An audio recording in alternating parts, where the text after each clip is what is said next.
What are you talking about? This thing is going smooth. Yeah, See, what I hope is happening is technical difficulties at the beginning instead of at the end is what I'm hoping. So, okay. Hello, everyone. Welcome to A Fistful of Dice. My name is Matt. We are starting a little bit later than we wanted to, and we're also starting in a completely different location than we were initially at because well, just Google Hangouts. That's enough explanation, I think, for most of us. So this is going to be the second session in our, well, it was supposed to be a one-shot, but we all had so much fun that we decided it would be worth it to meet back up here and do at least a few more sessions. And I happily agreed to run a campaign for these guys because they are an amazing bunch of players and role players and just a really fun party to DM for. So this is going to be the continuation of that first session. So real quick, guys, if we could maybe go down the line here, introduce yourselves, reintroduce your character briefly, maybe some of the highlights of last session for your character, and we'll get this thing rolling here shortly. So we'll go Barker, Juice, Nate, and Tim. Uh-oh, is Barker frozen? He's muted. I don't think he notices it. His picture's not moving for me. yeah, his picture's frozen for me too. Me either. One of the things he might want to do. One of the things he might want to do when he comes back is adjust his bandwidth usage. Maybe that's part of his problem. Okay. But all right. He's on his way back again. Yeah. Okay. So, Juice, go ahead and introduce yourself and reintroduce your character. Okay, I am Juice. You can find me on YouTube, Juice734. You can find me on Facebook, GM Juice. And look forward to my D&D Basic series coming up. My character is Brasswick Feeblehammer. He is a hill dwarf. He's actually from the... I have here Divine Domain, but I think he's actually a Life Domain cleric. I'll have to double check that, see if there's any differences. But yes, he's a cleric, and his god is Ilmater, the god of endurance and life. Awesome. All right, Nate. Yeah, so I am Nate. I have a channel called WASD20, and yep, just Google it and you'll find it. I am playing Erdon, the wood elf fighter, and yeah, he's a wood elf with a bit of an identity crisis, and not the warmest character, but yeah. Awesome. Great. All right, Tim. I'm Tim, and I have the YouTube channel Tabletop Terrors. You can also go to tabletopterrors.com. We have a blog. I am playing it's the Paladin, who is a dwarf, Durgan Bloodmountain, and he serves Tritherion, specifically to use Tritherion as a tool for vengeance. So we'll see how that plays out. Awesome. Okay, and as soon as Barker gets back, we'll introduce him.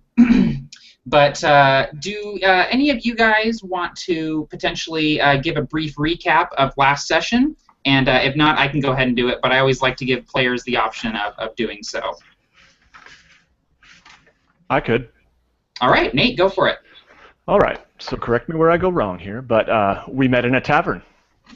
A fight broke out, and we sent a certain half-orc brute running, and a little bit of blood on the floor. Then we had a little incident where, well, we actually got quite friendly with the owners of the tavern, and they were enjoying our company, and we theirs, perhaps. And then some, I believe it was dwarves, was it not, showed up? Yeah, it was a smattering of dwarves and some halflings and a few humans as well. Yes, and they were on the run from a Convoker, some terror that had burned the land and sent them running, and they were badly injured. And so we took off in pursuit and came to a town where they told us, what was the name of the town again? The name of the town was Brook. Okay. And it was fairly desolate, and but we did find a group holed up in, I believe it was a church or cathedral of some kind. Yeah, it was a temple to the goddess Gefion. There you go. And a fight ensued, and we got cut off. Yeah. Yes, we did. Yeah, the session last time came to a very abrupt end as Comcast decided to pay me a late night visit and shut down my internet. So that's another reason why we definitely wanted to continue this, because there was a bit of a cliffhanger at the end. And just so we're clear, what transpired after I left the session, that's not canon. That's another, maybe another divergent universe where that happened. We did fanfic. Wait, so I need to take a few levels off my character sheet? Yeah, if you guys could come from level 20 back down to level 3, that would be perfect. What? And all that gold. Barker was level 72 or something. Yeah. 74, I think. Oh, 74, yeah. Yeah, I do what I can when the GM's Yeah. run. Sorry, by the way, for the minefield of technical difficulties going on my end. My internet is currently having a seizure, and so I am now connected to a hotspot on my phone, which, Oh, wow. Okay. since I live in the middle of nowhere, is a better connection than my CenturyLink. Oh, that worries me. Okay, so Barker has MacGyvered his way back into the hangout. That's Nice perfect. work, man. With a paperclip and some chewing gum, I am now. Yeah, connected. exactly. So Nate, thanks for doing that recap. Much appreciated. If you don't have inspiration, go ahead and give yourself inspiration for that Nice. contribution there. Barker, we already went through and introduced everybody, so why don't you go ahead and introduce yourself and reintroduce the character of Dice, and also give your little spiel on the upcoming Brigade Con, if you would, please. Yeah. Oh man, nice. Okay, yes. My name is Barker. My channel is Be a Better Game Master. It scared me because I saw that Barker Be a Better Game Master just left the group chat, but that was the second one of me due to the. That was the other version of Barker. Like, are you kidding me? No. Yes, I am playing Aaron Ellington. His name, he goes by Dice to most people. He was a cook in the King's Army, and has discovered some sort of internal arcane powers that he's trying to study and explore and see what he can do with. Regarding Brigade Con, I have on my screen a screenshot of a comment from 2 months ago that says, "We should start a Brigade Con." And let me tell you that now that we have just been sponsored by Fantasy Flight Games. Nice. That is awesome, dude. I think, and Chris Perkins is following us on Twitter, and like, Yes. I feel like it's getting pretty serious. So, for those of you who don't know, Brigade Con on November 15th is a 24-hour, 100% online convention. We got GMs running all kinds of games, from 5th edition to Savage Worlds to Cthulhu to Zombie. All Flesh Must Be Eaten, I think, is being run. What else am I missing? Numenera. Numenera. GURPS. Yeah. Palladium. Palladium. Yep. Yeah, totally. Yeah. So much. So if you are interested in joining us for Brigade Con, or even just interested in donating to our charity, which is Child's Play, they give games and toys, video games to kids who are in children's hospitals, founded by the founders of Penny Arcade. If you're interested in anything to do with Brigade Con, you can go to brigadecon.org or facebook.com/BrigadeCon and just hit us up. Awesome. And I also want to point out that there is a link in the description of this video where you can go to our booster sale, where we're currently selling awesome official Brigade Con 2014 t-shirts, and all proceeds from that booster sale are going directly to Child's Play. So we're going to try to, we've got a couple weeks here of the booster sale, and I think we've got 14 or 15 more shirts to sell to hit our goal. So let's try and move some shirts tonight. If you're watching this game and you like what you're seeing and you're looking forward to 24 hours of this, then go and get a shirt, support the charity. It's a great cause, and I think it's going to be a great time, and people like Barker have been doing just an amazing job organizing this and getting it all set up and sort of leading the charge on this front. So it's going to be a good time, guys. everyone in this room right now. Yeah, has everybody full, has been involved in some way or okay. cool. So before we get started, I was going to do this before we went live, but I need everybody's AC and passive perception again because I lost it from last game. So is that before or after I leveled up to 74? It's before. That was the level 74 was the Barker that just left the game. That was the No. Yeah. The Barker with a goatee, evil Barker. Yeah. Yeah, guy's exactly. a jerk. That guy's a jerk anyway. Okay, so could I get AC and passive perception from Dice, please? Yes, his armor class is 12.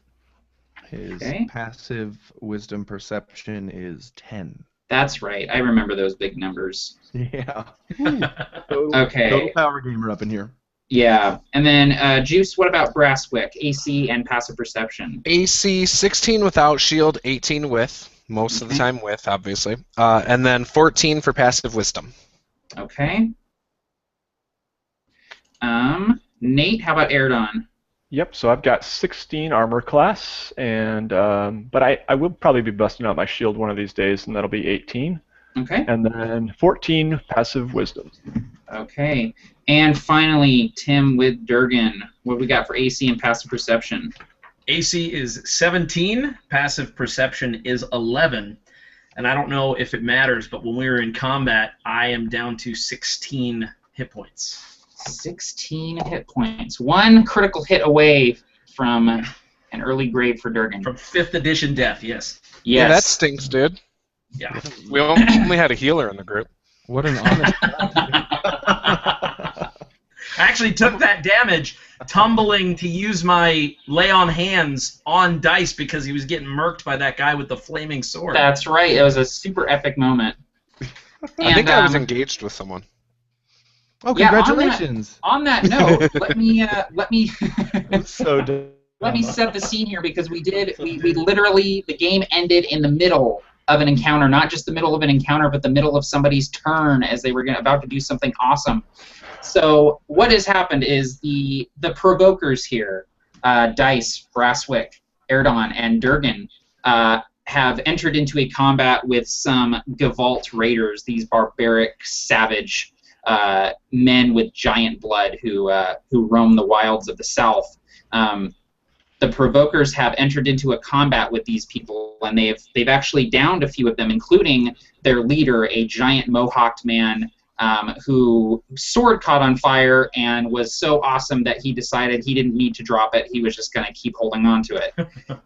At this time, there is one raider with a shield and an axe, still battling it out with Brasswick, and Erdon and Durgan were just enveloped with fire as the giant mohawked man engulfed himself with magical alchemist's fire from a flask within his armor.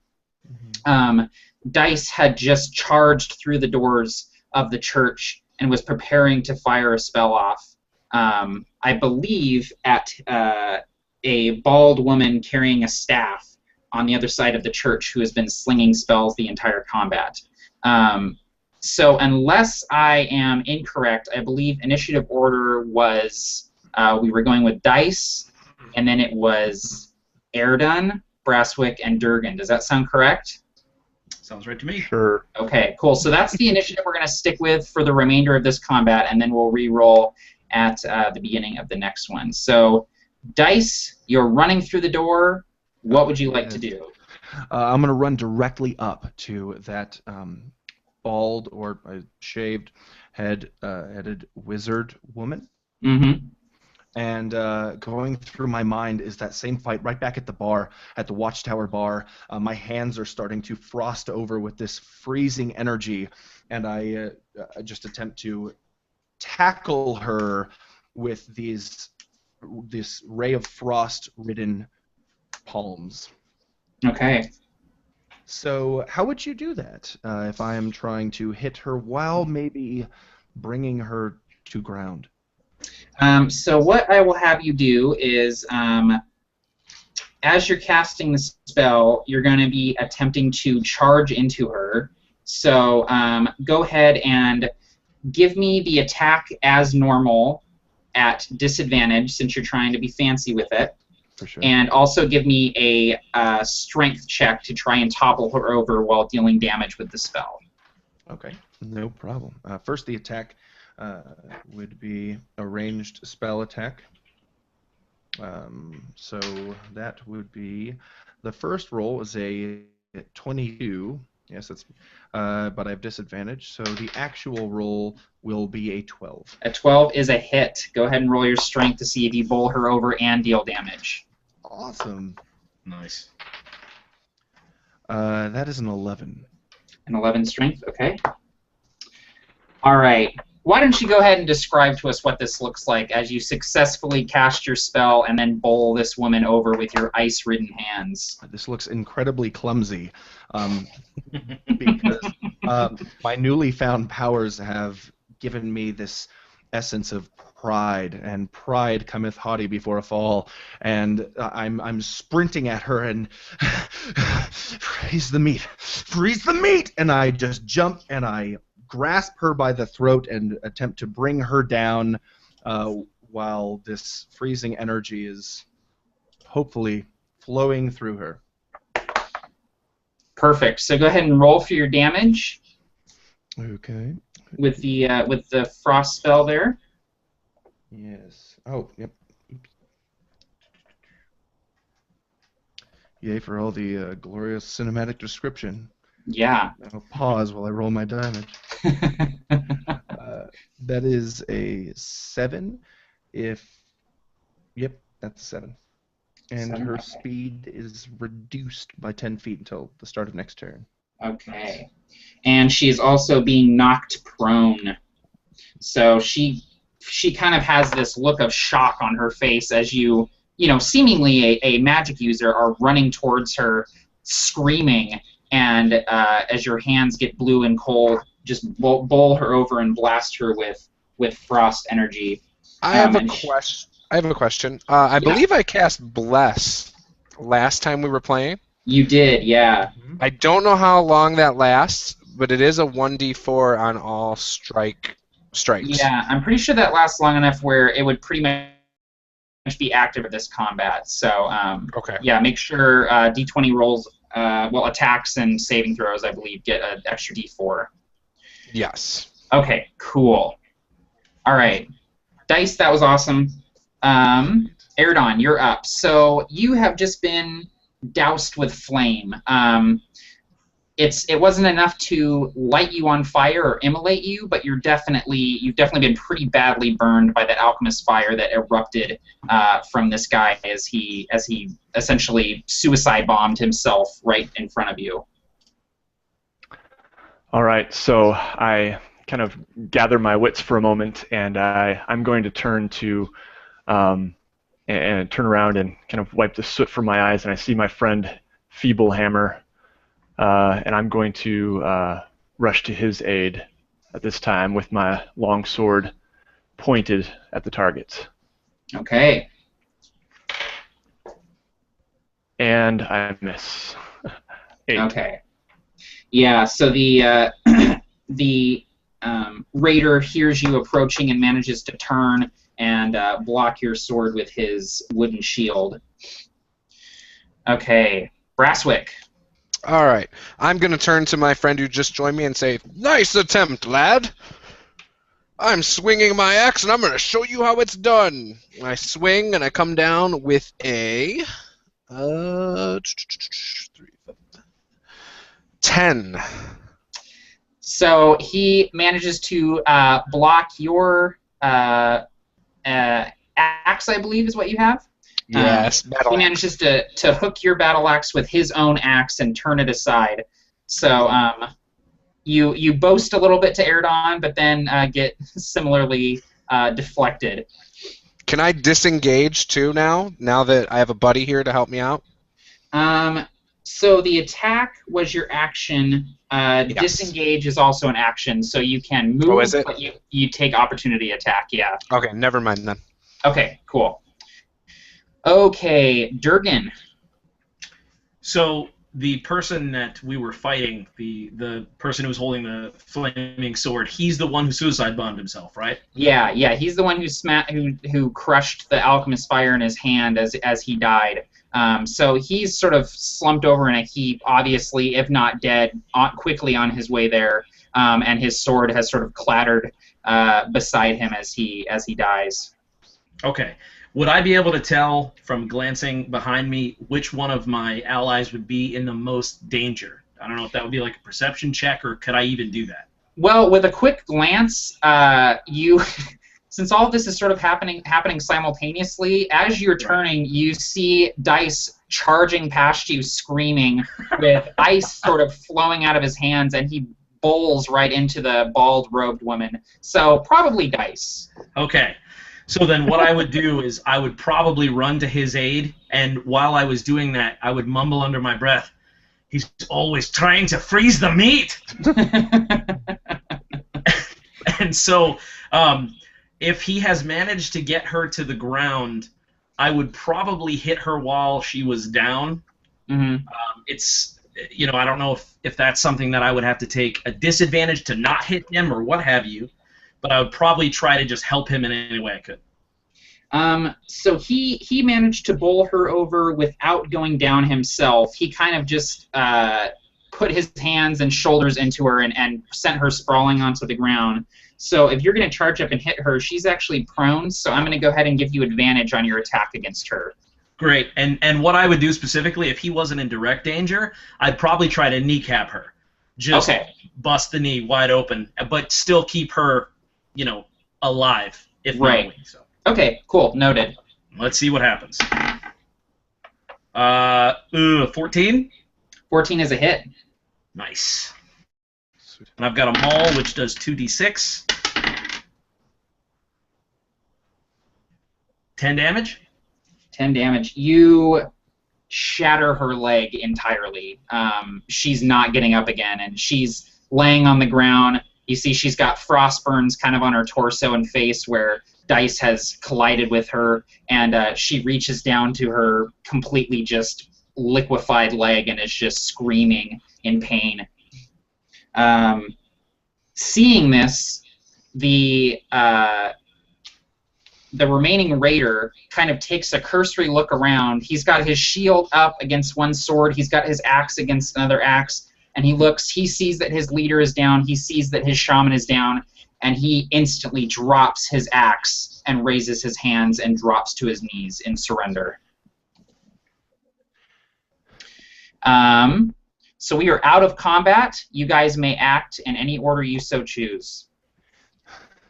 Thanks, man. That's no problem, son. Wow, Dice, what is your fixation with freezing the meat exactly? What? You know, the thing you do where you yell and lose your cool. Freeze the meat! I don't understand. Well, I don't know if I lose my cool. Doesn't say that. Yeah. Dice, do you have... Oh, go ahead. Do you have inspiration right now? Well, after last time, I think I have like 90, so you should tell me how much I actually have. Well, whatever you have, I'll give you an inspiration point both for the cool maneuver of knocking her over and for that terrible pun. You get inspiration. All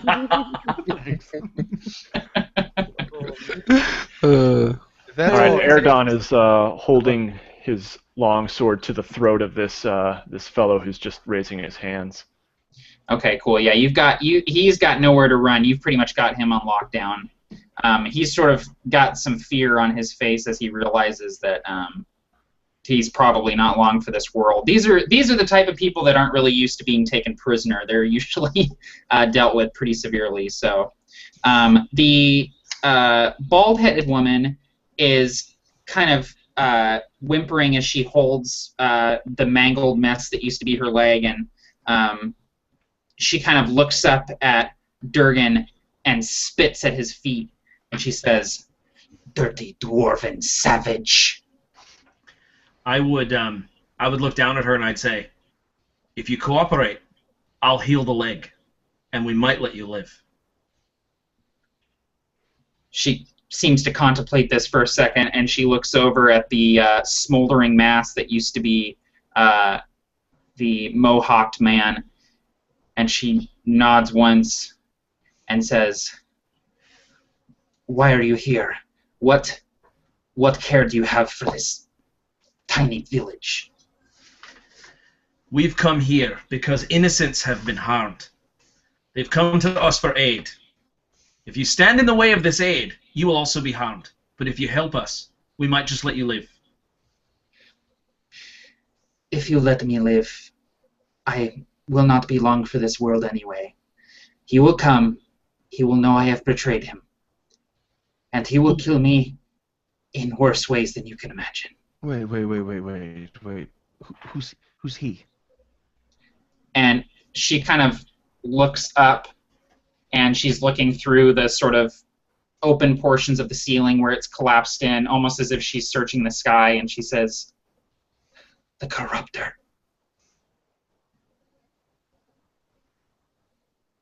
He was once known by another name, but we only know him as the Corruptor. He came to us many years ago. Someone from your lands, from the north. He rode a great winged beast. He told us that he could lead us in a glorious crusade to claim the lands of the north, to take them from you. He told us that you worshipped false idols and bowed to incorrect gods. He was right. We have come to desecrate your holy places. We have come to claim your cities and kill your people. Swell our ranks and surge up until we have taken everything. Tell us how you really feel. And I look to Erdon and to Brasswick, kind of like, chime in, guys. What do you think we should do? First of all, nobody calls Ilmater a false god. I say as I twirl my axe and I get strangely close to this thing. The Corruptor, he obviously does not know of our gods, but there's no falsehood to it. Oh, he knows your gods. He used to serve them. I'm trying with every inch of me to not put my axe through its head. Erdon is going to, he's the military mind is coming to him, and he says, we'll need a map of where he is and all the information about who might be with him. She shakes her head and she says, he goes where he wants. I do not know where he is. And how many are with him? Are there others? There are hundreds of us. Hundreds of us took this pathetic little village and killed its people and burned it to the ground. We were only an auxiliary force to cover their retreat should they need to come back to the south, but that will not be happening. I would kneel down and I would put both of my hands where her leg was or used to be, have you?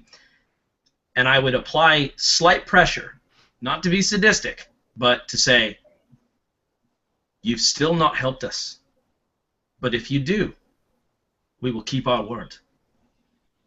She groans as you touch her leg. She's obviously trying not to cry out and show weakness. And she looks at you, Durgan, and this kind of savage, noble facade that she's putting up, it kind of falls away for a second, and you see real fear in her eyes as she looks at you and she says, there is nothing you can do to save me. I have failed him. I will die here or later. It does not matter.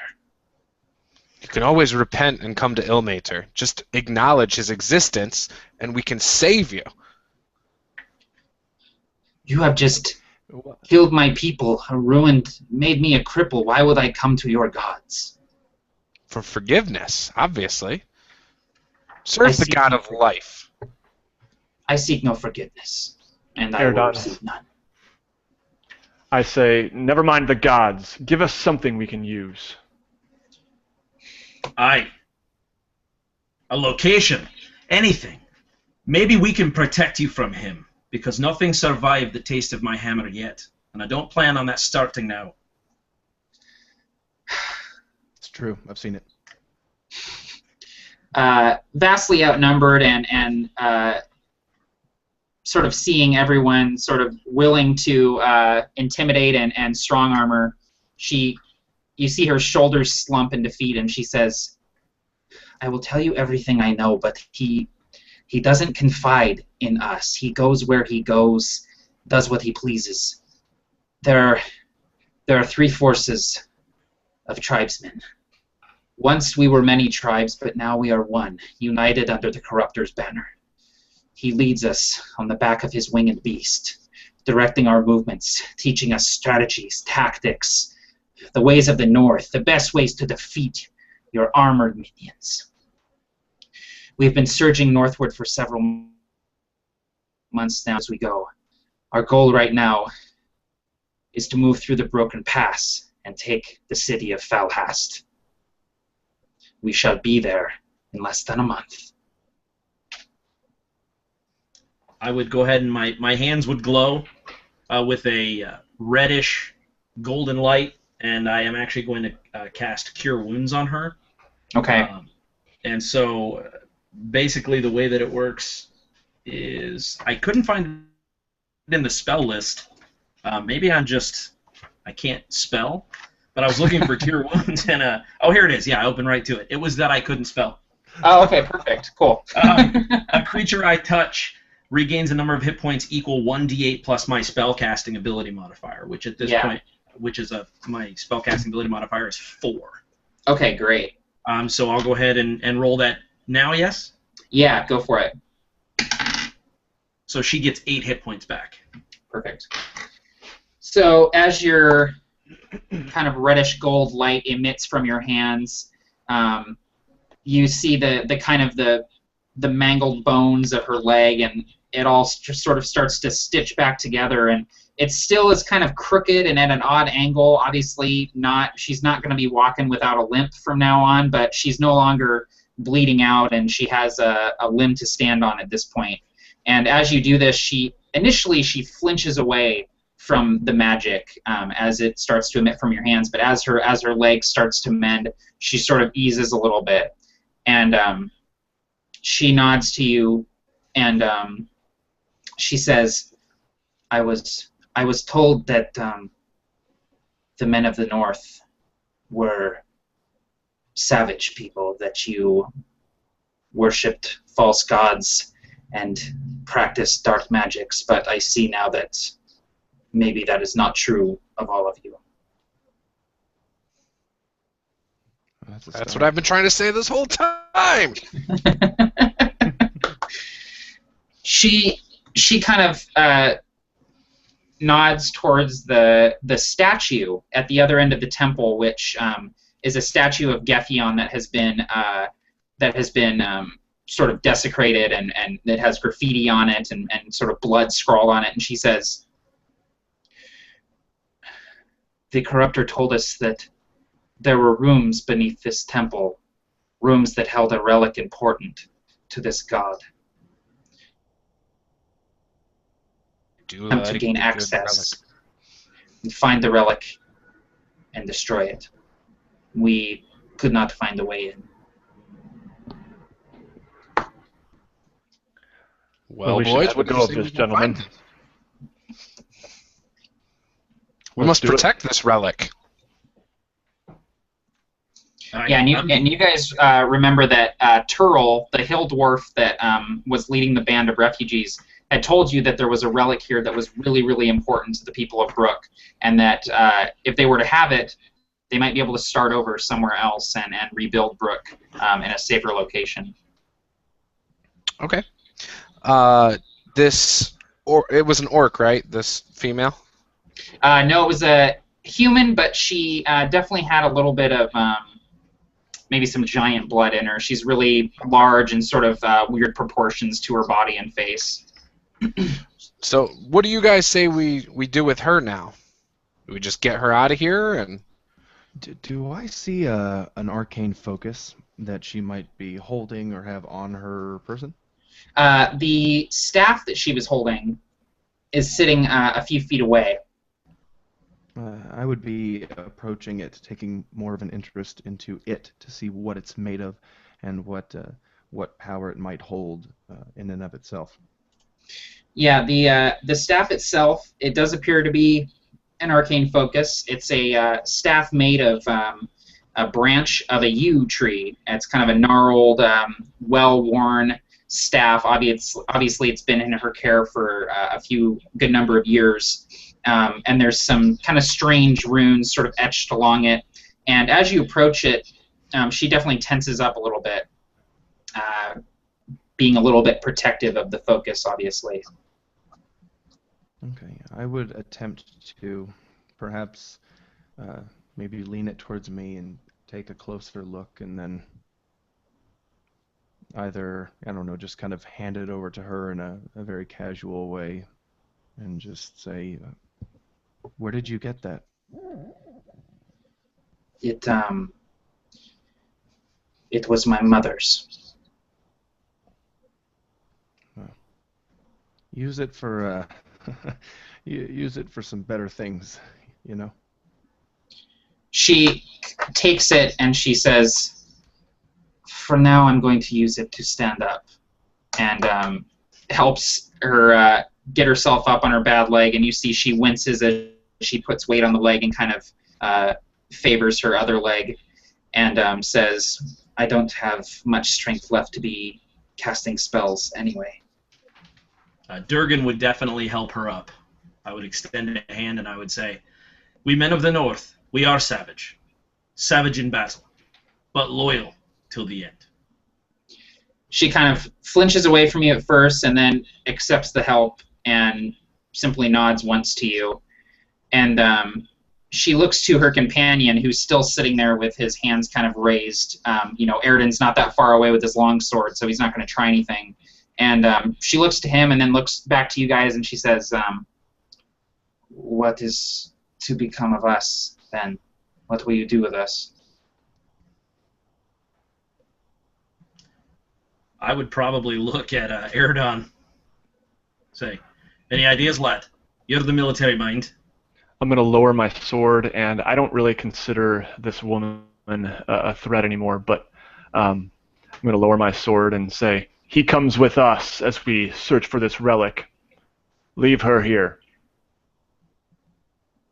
Shouldn't we tell them to go back to their corruptor and let him know that there is a great force of good to be aware of? Call me old-fashioned, but I think that maybe the situation calls for a little rope and some time to think. I would agree with.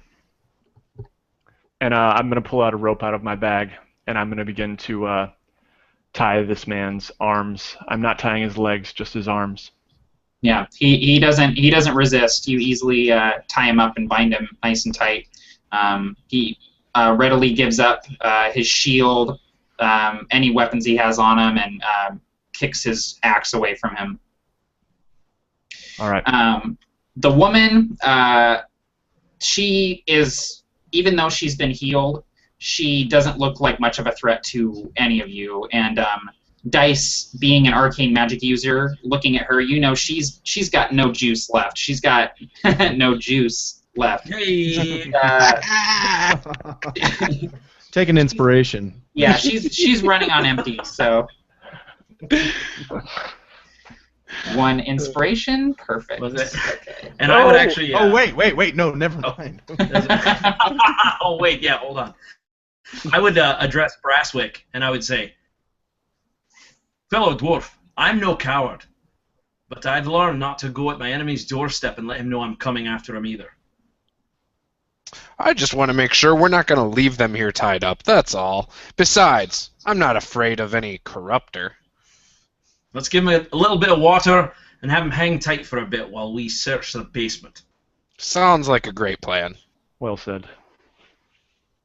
All right, so you guys are gonna kind of leave him restrained up top, and you guys are gonna search around the temple. Yeah. Yes. Okay. So the temple itself, as I said, it used to have some pews, some shelves, some different sort of tapestries and things like that. They've all been torn down, broken, sort of scrawled upon, and busted up. This place has been thoroughly ransacked. Anything of worth has been taken.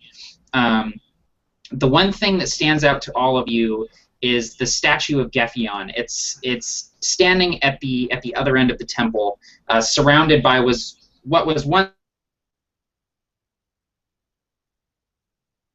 probably. She's missing an arm. Parts of her have been chipped away. There's graffiti scrawled all over her.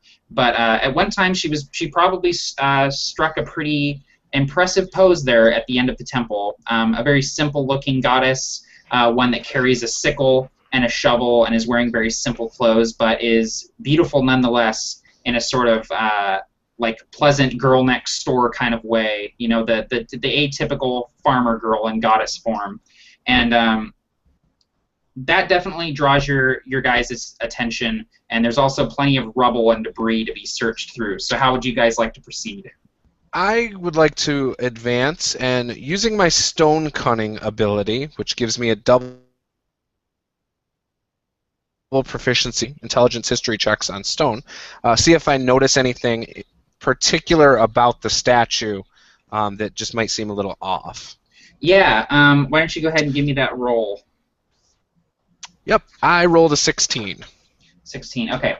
So in sort of surveying the statue, running your hands over it, you underneath sort of the grime and the paint and the blood, you feel some etching underneath, and you sort of start to scrape it away, and you see that there's an inscription on the pedestal of this statue, and it says, "Soil on my hands, grass beneath my feet, a whispered wind in my ear." Soil on my hands, grass beneath my feet, whisper in my ear. Gentlemen, come look at this. You must read this. Maybe this means something to you.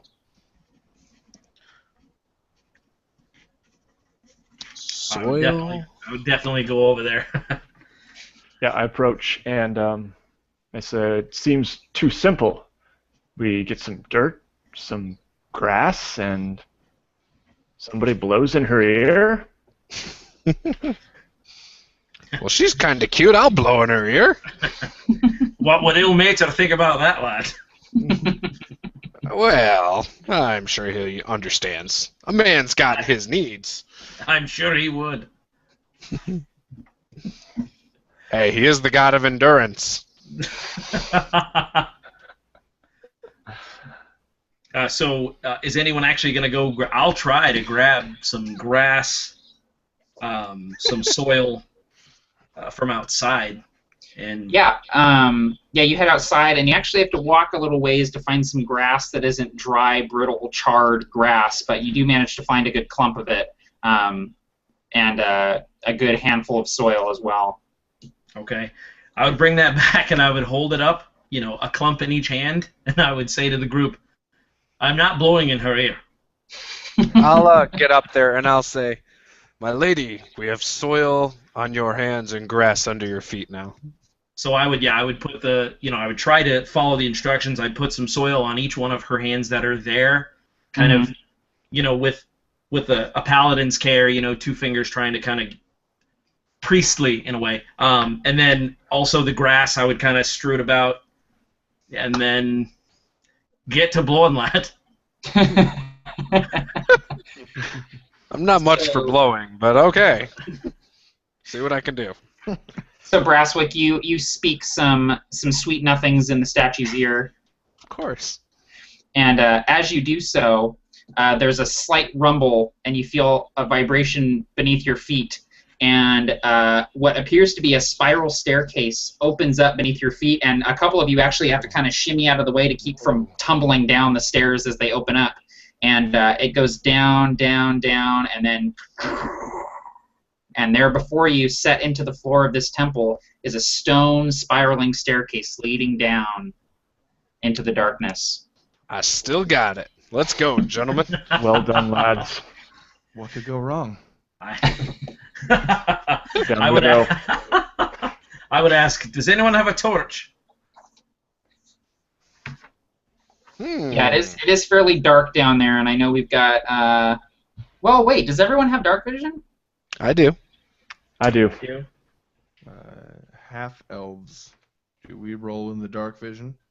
I I believe don't you know. do. I think half elves do. Mm-hmm. You do, because in my other game, only 2 humans can't see in the dark. Well, And we have a half elf. Well, looky there. All right. Well, I guess we don't need to worry about light sources then. Yeah, we'll pretend that was a dwarven wink, wink. Yeah. Nudge, nudge. Anybody got a torch? Anybody got a torch? That Rookies. classic dwarven humor. Everybody knows. You are one silly son of a gun. Son of a spellcaster. Son of a spellcaster. And it should be noted that even though you all can see in the dark, it's like black and white. It's like night vision. You can't see super fine details and you can't see colors. So just remember that. Cool. And also, the way I do dark vision is it does take a little time to adjust. So if there's any sort of bright light that disrupts your dark vision, you'll be sort of blinded momentarily while your eyes adjust and shift from that spectrum to regular vision, just so you know. Not that that's going to happen, but just so you know. Gotcha. So you guys delving into the deep? Yes. Yes. Yes. On the Absolutely. way down, Dice would stand closely to Erdon and maybe kind of nudge him and say, is it always like that when you almost kill somebody else? Well, I suppose it is. If I think I know what you mean, and on his shoulder and say, "You'll be all right." Thanks. They had an old soldier song back when there were distant battles, and the men returned and they were singing the song, "Weep no more the beautiful, for he is a dead man. He died in Kasrin. Kasrin killed him by my sword hand." Have you heard it? Can't say I have. We have lots of different songs in the woodlands. It's just always so much more romantic when you're not there. Let's go. Indeed. As we're walking down this staircase, I give them a nudge and I say, guys, you don't know what we're going to find down here. Try to keep it down. Sorry. So who It was goes beautiful, first? though. Yeah. What's the marching order here? Ooh. I'm willing to go Oh. first, and I'm going to pull my shield out. I'll Okay, happily be one in the middle, one of the 2 people in the middle. Okay. I would probably pull up the not the far back, but maybe third back, judging by my Okay. DPS power. And so, Durgan, are you cool being the caboose in this train? Absolutely. And I would actually, I would say to Brasswick, I'd kind of rub my shoulder and turn it a little bit. And I'd say, I have a couple of scrapes from the last skirmish. You mind helping me out? Yeah, definitely. Here, I'll cast Cure Wounds. And, whoops, why did I roll a d20? Hey, works for me. I rolled a I'm natural. cool with it. I rolled a natural 20. Take 20 hit points. You just wasted a crit on a dice roll. It doesn't matter. Unbelievable. On a non-combat heal. Okay, I Yeah. have to show you what I rolled because this is amazing. I'm on a roll. You probably can't even see it, but it's an 8. So That's 8 an 8. plus Oh my 5 God. What are the is odds? 13. Beautiful. What are the Yes. odds, man? That was so good. A 20. 20 and then an That's 8. Ed Oh. Greenwood and Illmater both blessed my dice today. Oh, there you go. Yeah. Oh, that's red. the Ed Greenwood beard juju coming through in the dice there. right. Beard power. That's awesome, man. I'm back to full, so thank you. You're Perfect. welcome, sir. So with the marching order of Erdon, Brasswick, Dice, and Durgan, I'm going to assume that's the marching order unless you guys tell me otherwise. Yes. Sounds good. Sounds good. All right. So you guys walk down this spiraling stone stairway, and soon enough the daylight from up above grows dim, and you're plunged into darkness. After a few moments, the innate dark vision takes over, and you begin to see things in a strange sort of silvery light, everything in grayscale around you, which, seeing as you're sort of delving into this deep stone subterranean place, sort of gives it an air of just stark black and white. The stairway leads down into a short hallway, which itself empties into a stone room, rectangular, about 40 feet long by 20 feet wide, with a 10-foot ceiling. There's a passageway on the other side to the south, leading deeper into whatever complex this is underneath the temple. The floor is coated with thick moss and soft earth. Underneath this, you can tell there's sort of cracked flagstones under your feet. Dust is hanging heavy in the air, and there's a strong, musty smell of wet earth and mold and mildew down here. Roots run along the ceiling like veins.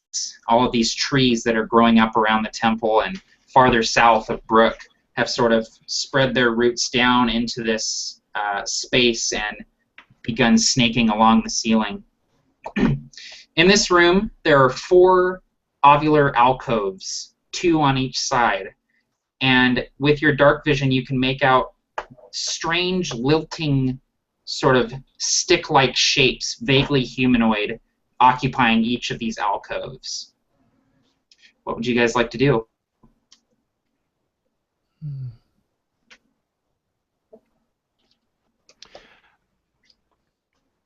Now you said strange humanoid shapes?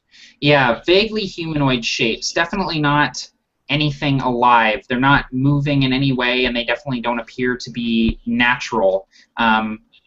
But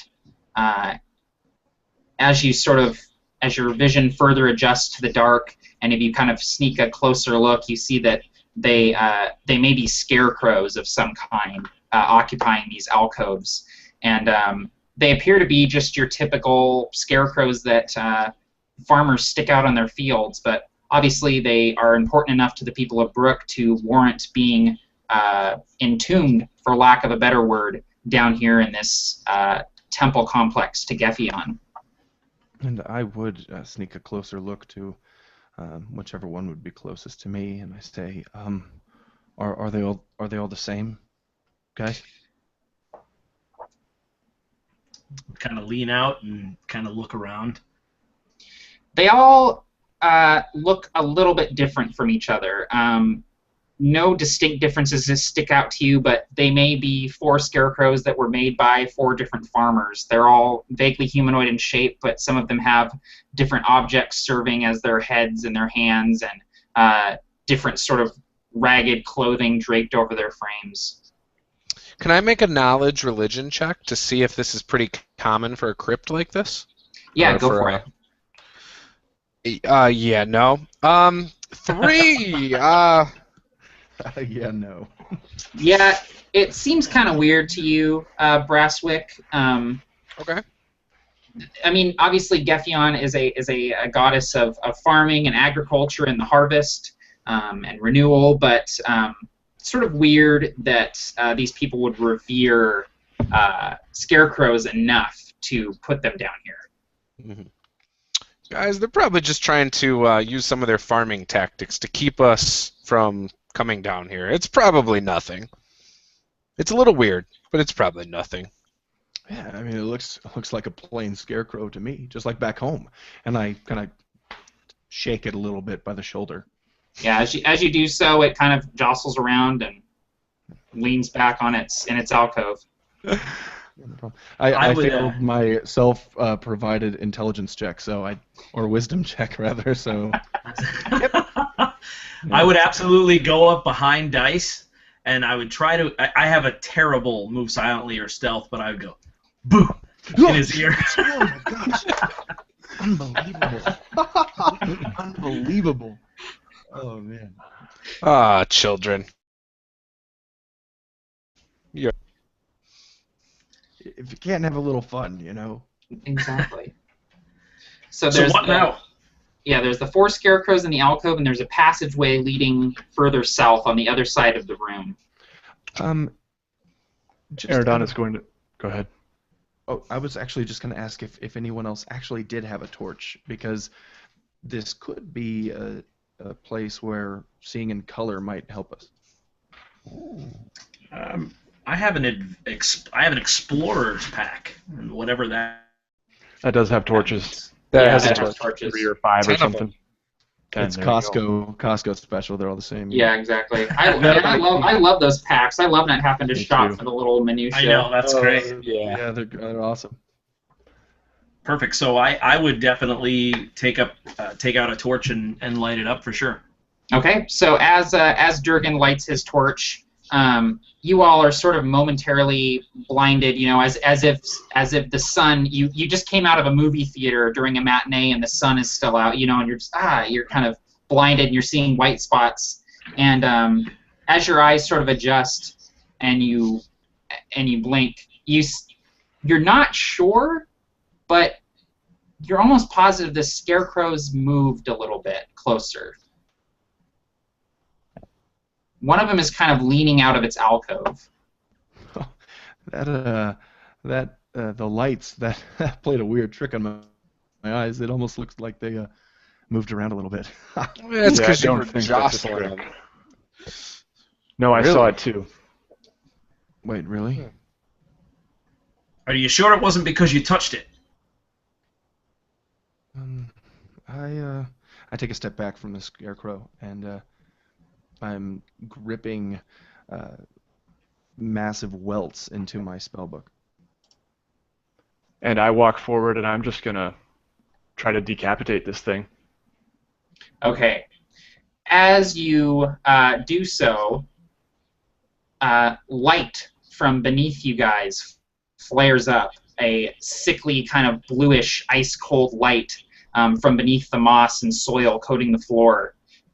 In front of each, not each, but 3 of the scarecrows, a circle of light sort of erupts out of the ground, and in front of those 3 scarecrows, or those 3 scarecrows where the circles are, they come lurching out of their alcoves towards you guys. So, Whoa. Eridon, as you regret this. bring your sword towards this one, it lurches towards you. So go ahead and roll your attack.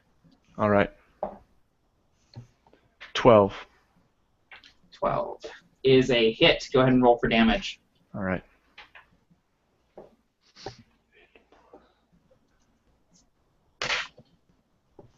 $10. Okay.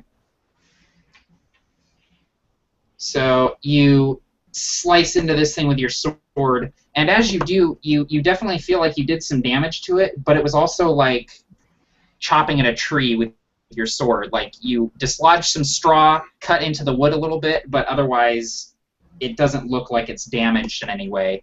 And it's lurching towards you, and you see it raises one of its stick-like hands, and you see these claws made of wood and stone, and it's swiping these claws at you. So let's go ahead and roll for initiative, you guys. Sorry, everybody. I just had to poke it with a stick. Why did you disgrace the gods?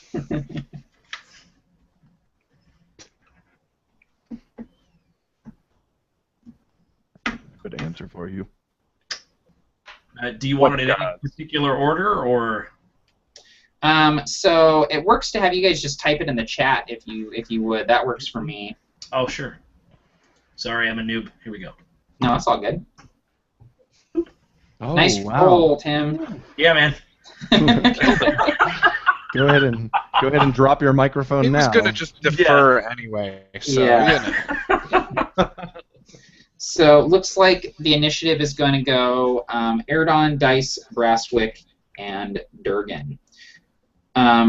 So once again, when these things sprang forward from their alcoves, there's 3 of them total.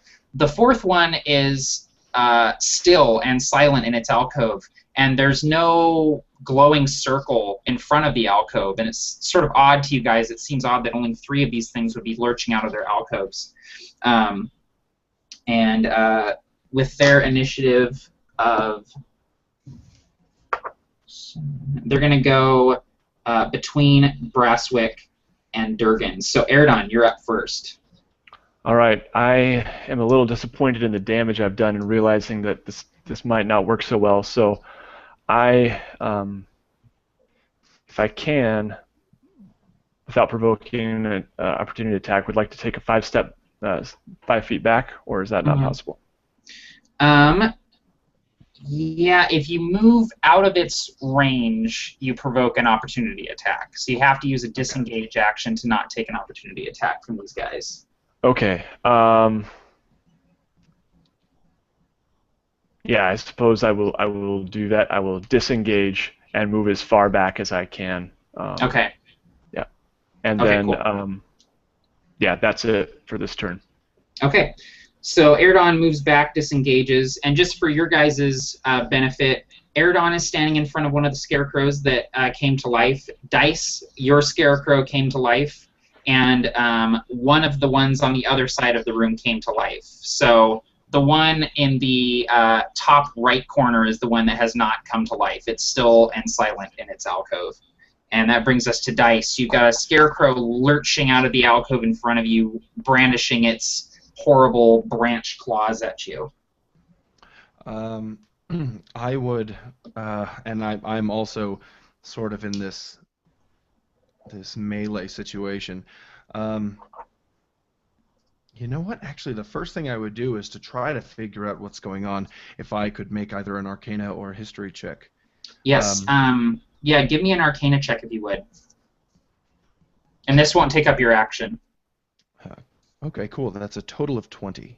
20. So it seems like these circles that have sprung up in front of the scarecrows are some sort of activation circle that are designed to activate once someone moves far enough into the room or threatens these guardians in some way. The fact that the 4th scarecrow doesn't have a circle in front of it glowing and hasn't come to maybe means that maybe it never had a circle, or perhaps its circle is broken somehow. It's hard to tell because of all the moss and soil on the ground. Then I, not being the fighter in the group, I would do what I could to also disengage, back away immediately, and just look over, and I see that all the circles are lit up and visible except for that one, and I look back to the scarecrow, look back to the circle, and just dash for it to try to uncover it, see how it's been disrupted, and in what way, to learn as much as I can about the area around me. Okay, cool. So you disengage and move towards the unlit circle and the alcove where the still scarecrow is. So on your next turn, you'll be able to uncover some of that and see what's going on there. Awesome. All right, that brings us to Brasswick. What are you doing, friend? You uncovering moss? As I say to Dice, and then I step in the way between him and the scarecrow he was engaged with, and I will swing with my axe at that scarecrow. Okay, go for it. Natural 20! There you This go. guy's on fire, dude. I am! It's Ed Greenwood's beard. I'm telling you, it works. Dude, for real. Not on damage, though. A 1. Uh, So, 1, 2, plus, don't I do 2 damage dice? Is that how it works? So the way I do crits is you roll your damage, add your modifiers, and then double it. So 4. 4 total. Okay. That is an awful Ooh. crit. oh, man. And you're attacking the one that was in front of Dice or the one that's in front Yes. of Erdon? Okay. Dice. Okay, cool. So you put your axe into this thing, and much like Erdon, you don't get the satisfying crunch and shatter that you were expecting. As you cut through this thing, it's almost like you mostly cut through straw. It's just there's no weakness to these guys.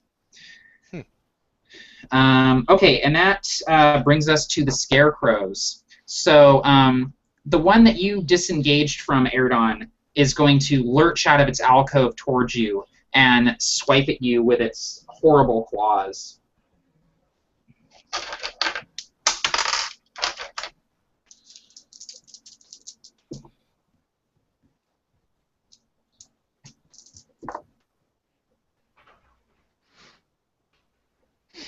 Okay, so it makes 2 attacks at you. It hits with one of them, dealing a total of 7 damage. And then what I need from you is a wisdom saving throw, please. All right. That's a 12. 12. So the scarecrow rushes towards you, swipes twice with its claws. You manage to deflect one with your long sword, but its second strike finds its way past your armor and slashes into you. And you see in its eyes, it kind of got a burlap sack for a head with a crude face cut into it. And you see just the faintest glow in the pits of its eyes as it attacks you, but you manage to stave off any sort of panic that would seize a lesser man. All right. Okay, and that brings us to the rest of the scarecrows. The one that Dice disengaged from is actually going to step out of its alcove and swipe at you, Durgan, since you're standing in front of it. Okay. Is that the one I just hit, though? Yes. Would that give me an attack? No. Okay, just checking. Yeah, because it's not moving out of your threat range, so it's just stepping forward and swiping at you. Okay. Ooh. So it hits you with 1 attack for 8 slashing damage with its claws. And as it goes to swipe at you with its second attack, you bring your shield up and its claws embed themselves in your shield, and it's stuck there, and you see it trying to lurch its claws out, but you've got a hold of it. So on your next attack against this thing, you're going to get advantage since it's like kind of almost flat-footed, so to speak. It rolled a natural 1, so... Those are powerful claws either way. Yeah, yeah, you're definitely like, holy crap, these claws just bit into my shield and they're stuck in there. I don't want this thing swiping at me anymore. Yeah. And it did hit you with the first attack, so give me a wisdom saving throw, please.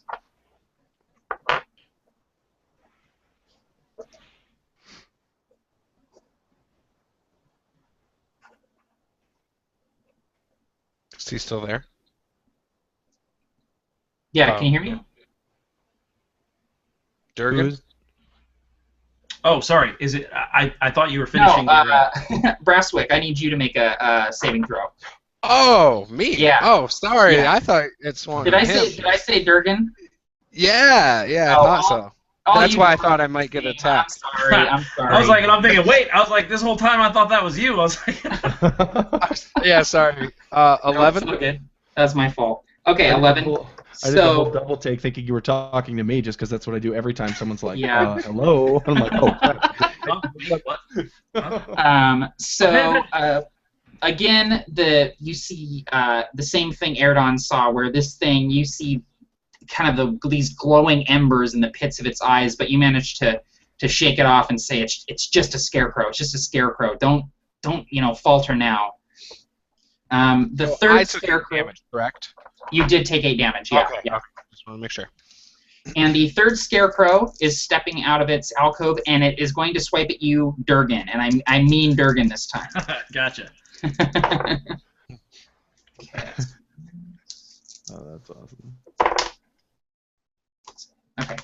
So it manages to hit you with one of its attacks for 8 slashing damage, biting past your armor, and you feel these sharp claws raking through your armor. And give me a wisdom saving throw, please, if you may.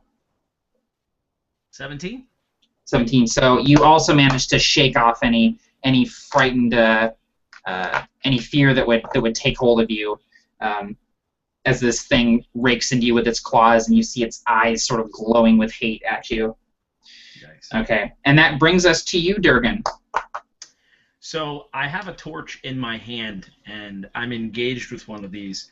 Yes. I am going to try to take the torch, and basically grab the back of it and push the torch as deep into it as I possibly can, trying to cause blunt force damage and set it on fire. Perfect. So we're going to go ahead and treat the the torch as a club with some fire on it. So go ahead and give me a regular attack roll with your strength and your proficiency bonus. Perfect. 13. 13 to hit is a hit. Go ahead and give me the D4 of damage. It's D4 for a club or a D6? I don't know. I think it's a D4. So give me a D4 and I'll look it up here, and I'll let you know if it's different. Sure. And that makes sense since it probably is more brittle than an actual battle club. Yeah. So that would be just the roll. The die reads 2. Okay, go ahead and add your strength to it as well. Okay. That'd be 6. Okay, cool. And yes, club is D4. I just checked. Perfect. So you put the torch through this thing, forcing it past its ragged clothes, and the scarecrow ignites. Like, this thing has been down here for years. It is pretty dried out. You're almost like kind of like, oh shit, like as this thing goes up, like I'm really close to this thing. So how it's going to work is as long as this thing is alive and standing, on your turn, I'm going to have you roll a d4, and that's how much fire damage it's going to take from being immolated, essentially. Awesome. So we're going to start that right now. Go ahead and roll your d4, and that's how much fire damage it's going to take. 2. Okay, cool. Man, Very it's nice. really winning the race between you, Brasswick, in converting dice. I'm just saying. This I'm going is for the more badass character. I'm totally going with Tritherian. Tritherian, very good. And I know his name, too, so that's a perfect Yeah. start. He's got me. All right, that brings us back around to Erdon. All right. So my original intent with withdrawing was going for the torch in my bag, but now this thing is up in my face. I assume that I can't pull it out and attack. Correct? You can get the torch out, but lighting it is going to take some time. So you can't pull it out, light it, and attack on the same turn. Okay. Well, I think I'm going to drop my sword for now and pull out the torch. I still have my shield strapped to my arm as I'm pulling out a torch, and I'm going to begin the process of trying to light it. Okay, yeah. You easily light it with your flint and tinder. It flares to life, and on your neck, club this thing as you just saw Durgan do. Yep. And Durgan, you see that you've started a trend. Nice. Okay, cool. Yeah, a good trend. All right, so Dice, you have made it to the magical circle. I'm assuming you kind of want to brush away the moss and soil and try to see what's going on. Excellent. Dice sprints over to the circle, falls to his knees, kind of looks up at the scarecrow and says, "Hi there," and just starts rubbing all this moss away, trying to get to the whatever's underneath. What do I see? Yeah. So you brush away all this moss and dirt, and you see that sort of etched into the stone of the floor, you see an arcane circle with runes sort of all around it. And the flagstone that this circle is on is split in two with a root coming up through it, and the circle is broken. So instantly in your mind, you're like, okay, the circle's broken, that's why it didn't activate, that's why the scarecrow's not moving. Excellent. I would... Okay, so Brasswick, what's your weapon? I have a battle axe in my hand. You know what? That's probably who I'd turn to. I would say Brasswick, battle axe, circle, anytime. Thanks for the advice, friend. It's like you're meeting him for a drink over there. Yeah. I got a table held over there at the Magic Circle anytime you want to meet over there. Anytime, baby. I never call. And that actually brings us to your turn, Brasswick, and you hear Dice say this to you, and you look over over Oh, and you you cut soil out and on me. moss. Oh, even though the circles are underneath soil and moss, you can see this thing very clearly because it's glowing, and it's very obvious, like in the floor. You could very easily like come over with your axe and try to shatter this thing with your axe if you wanted to. Okay, I'm gonna swing for it then. Okay. I'm assuming it's right next to me, right? Yeah, it's pretty much right at your feet. Yeah, All right, I rolled a 17 to hit. that is a hit. Go ahead and give me some damage. I 8. So 8 I just damage. crushed right into the ground, hoping something great happens. Yeah, so you bring your axe down and you feel the floor give way, almost, but it doesn't quite. And the circle remains intact, but as you bring your axe down, you see the circle flicker momentarily like a light going out. And the scarecrow in front of you kind of slumps momentarily and then instantly gets like almost like he nodded off for a second and then woke himself up. So you're definitely doing something, but you didn't do quite enough to completely cleave this flagstone. Okay. And he's still in my shield, I'm assuming? Yeah, he's still stuck in your shield. Yeah, the next time you attack this guy, you're getting advantage on him. All right. Okay, and that brings us to the scarecrows. So we'll start with the one that is in front of you, Erdon. Ooh, that's bad for him. So much like happened with Brasswick, you've got your shield out, you've got your torch lit. He brings his claws down, and they stick right in your shield, and you've got complete control of this guy as he's kind of lurching onto your shield. So on your next attack against the scarecrow in front of you, you're going to get advantage. Nice. And then the one in front of Brasswick is going to swipe at you. Oh man, I need to switch dice. No, you're good, Or actually. not. I think it's... Can you use that inspiration we gave you? Yeah, I'm going to use that inspiration that dice gave me. Shoot, why did I do that? Sorry, guys. All right, so I gave him the inspiration. So. yeah, Durgan, you easily knock this guy aside. He swipes at you, and you're not even phased by his attacks. He's sort of fighting in desperation now that he's on fire. That'll do it. And then, or wait, that was the one in front of Brasswick. So Durgan, now this one is going to attack, and he misses too. Okay, perfect. So these That are is the perfect. completely ineffectual scarecrow band that have been hanging out down here waiting for their chance to actually do something, and they're just botching it completely. So, and that brings us to you, Durgan. Okay, I don't know how accurate this could be, but what I was going to try to do is kick the flaming scarecrow towards the emptiest circle. Basically trying to set the circle on fire. If there's one that doesn't have one of my friends, I would never kick it towards one of them. Yeah, you can definitely kick this guy towards one of the circles. The scarecrow that is in front of you on fire that you're wanting to kick, Right? his circle is pretty much just like 5 or 6 feet behind him, so you can try and kick him into that if you would like. So just give me an unarmed attack, which I believe is just strength and proficiency bonus, and Sure. let me know if you hit. Let's see. That would actually, because of the dwarf's height, that would be directly at the scarecrow's groin. I don't know. Yes, it would be a nut shot. Yeah, In his twigs. yeah, right in the twig. So I would Perfect. get, I hit with a 17, yes? Yes, that is a hit. Cool. Right in the sack of hay. Right. So, Okay. does a right in the sack of hay. Does a base just 1 damage, and then go ahead and give me the fire damage as well with that D4. Sweet.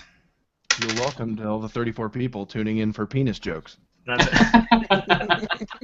Hey, we have Scarecrow. 30 Once again, though, it took us over an hour. I know. Isn't that cool? Yeah. That is true. We only had one entendre, which was the God of Endurance, which I think is the running gag with our group. Yes.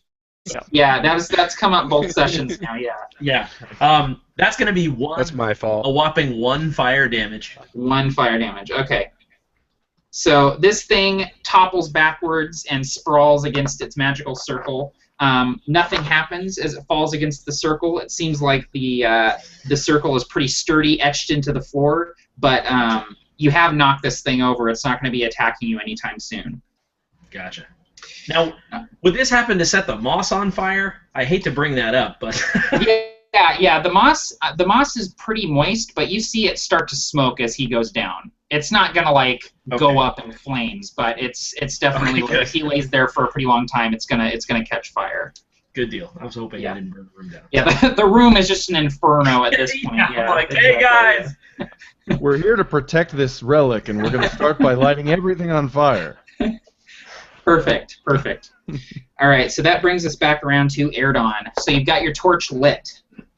Right. So I've got kind of a sadistic grin on my face as I see this these claws stuck in my shield, and I, not being the brightest, perhaps I don't really pay much attention to what Feeble Hammer is doing over there. I just plunge my the torch into this guy and say, "Burn!" Perfect. So give me a attack roll with your strength and proficiency. Yep. So I got a 15. 15 is a hit.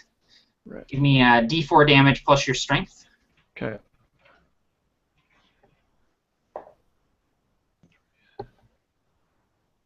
Five. Okay. And then finally, as this thing goes up in flames, give me a D4 of fire damage. Just drop my D4.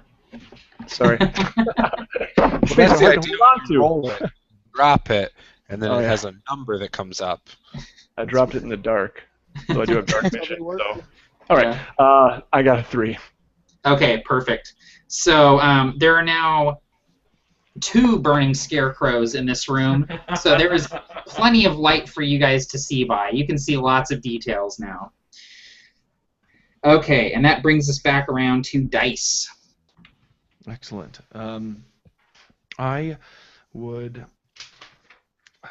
look to the nearest scarecrow to me, and I would attempt to do the opposite of freezing the meat, and and using the absolute first spell I ever learned, which was Burning Hands, in order to easily cook the meat out in the wilderness.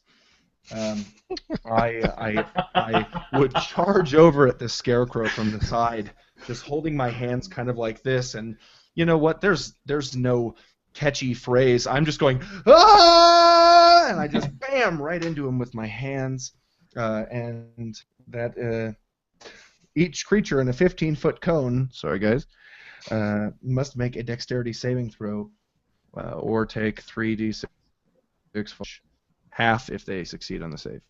Okay, perfect.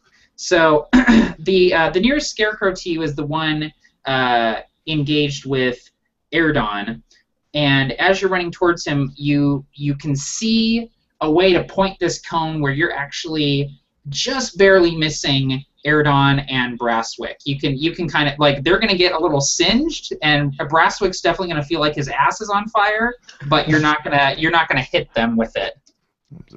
Based on Ilmater, that's how he always feels, I'm sure. Yeah. Hey, watch the beard! You have a beard on your ass? I am a dwarf. Okay. We are heavily furred. We have multiple beards. Yes. We braid them all. Okay, so I guess. And the spell save DC is 13. 13, perfect. Thank you. 20.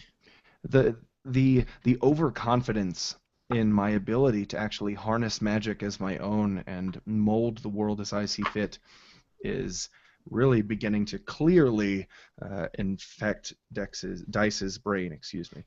Yeah. So the Scarecrow makes his save, so he's going to take half damage from the Burning Hands. Okay. And that would be a total of 6 damage then. 6 damage, okay.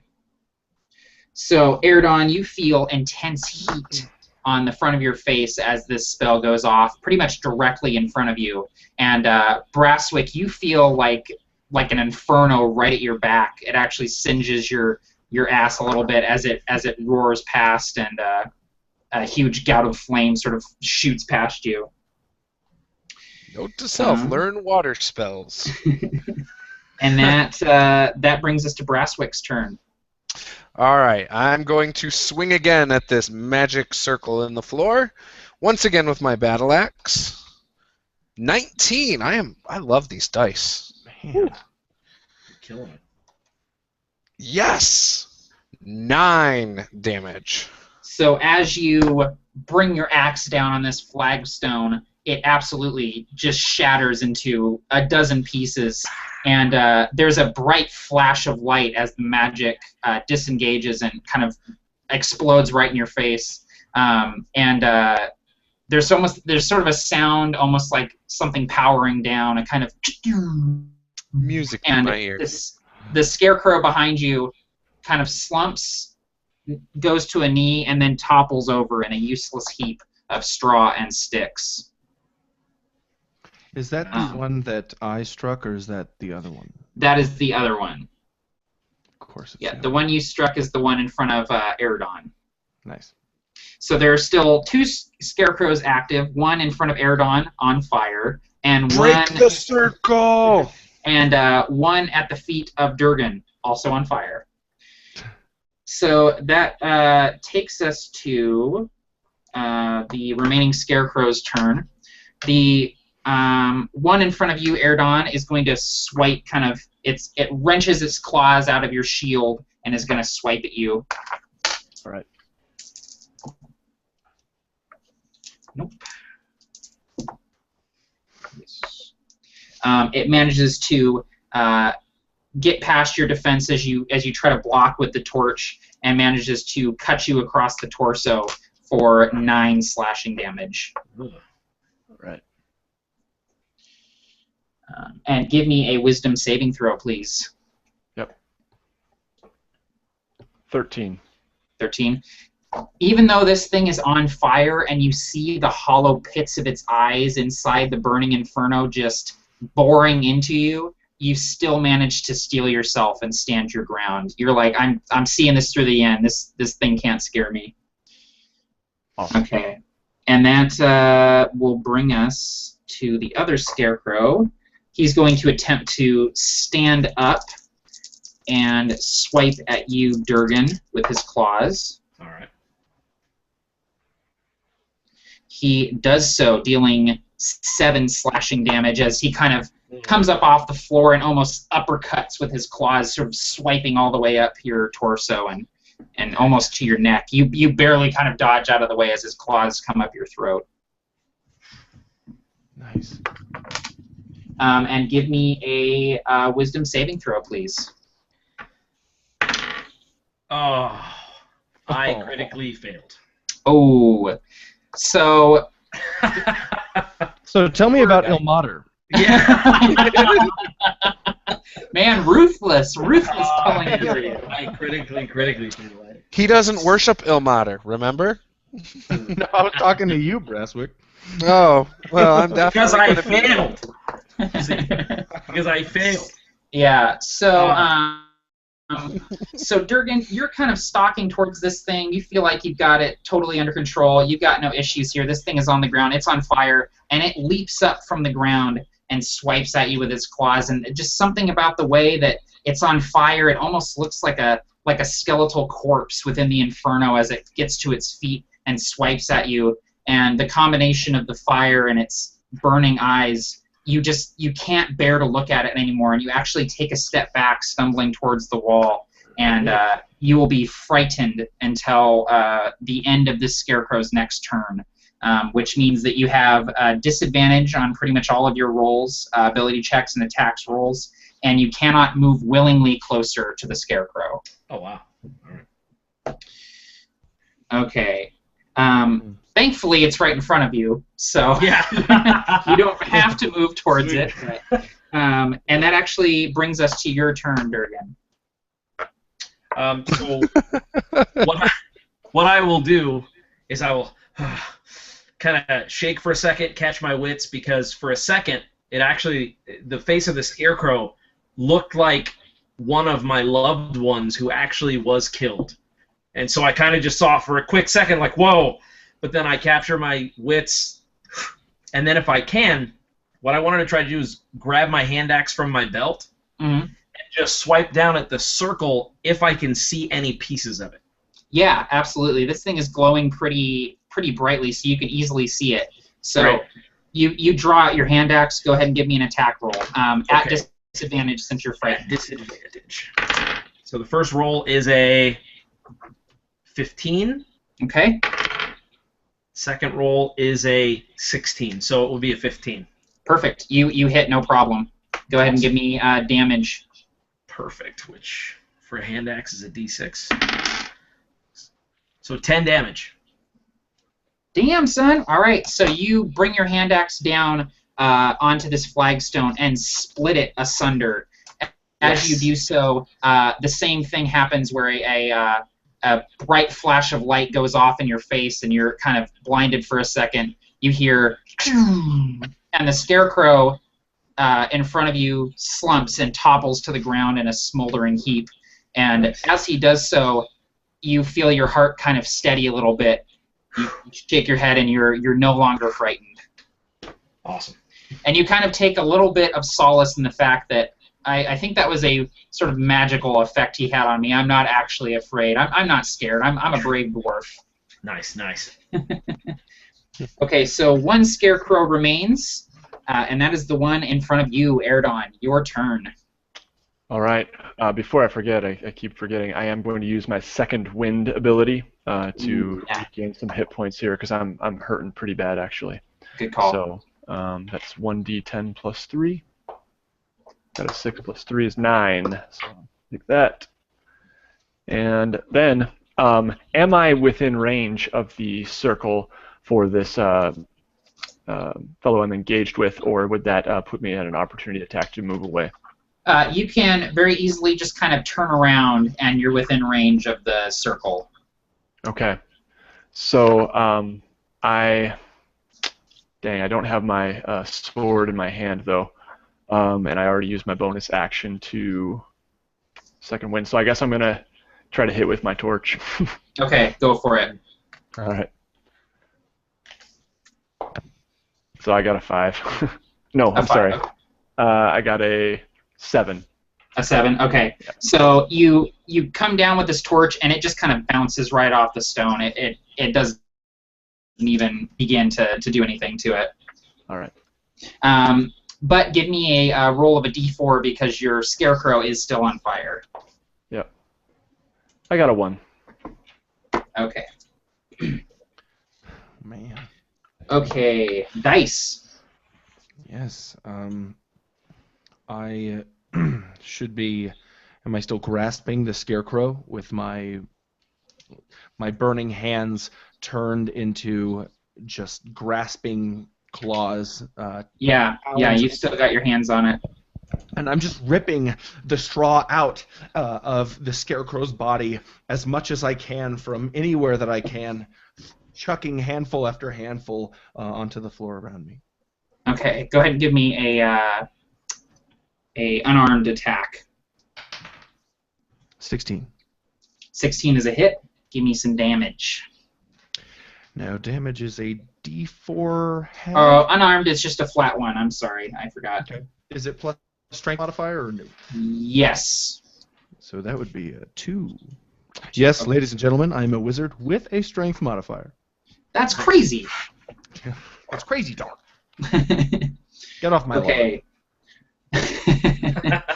Brasswick. Yes. You said there's one more. So I am actually going to go over to Durger because I saw that he took quite a bit of damage, and I'm going to Cure Wounds on him. Perfect. All right. Cast Cure Wounds on Durgan. Yes. 1d8. 5, 6, 7, 8, 10. Nice.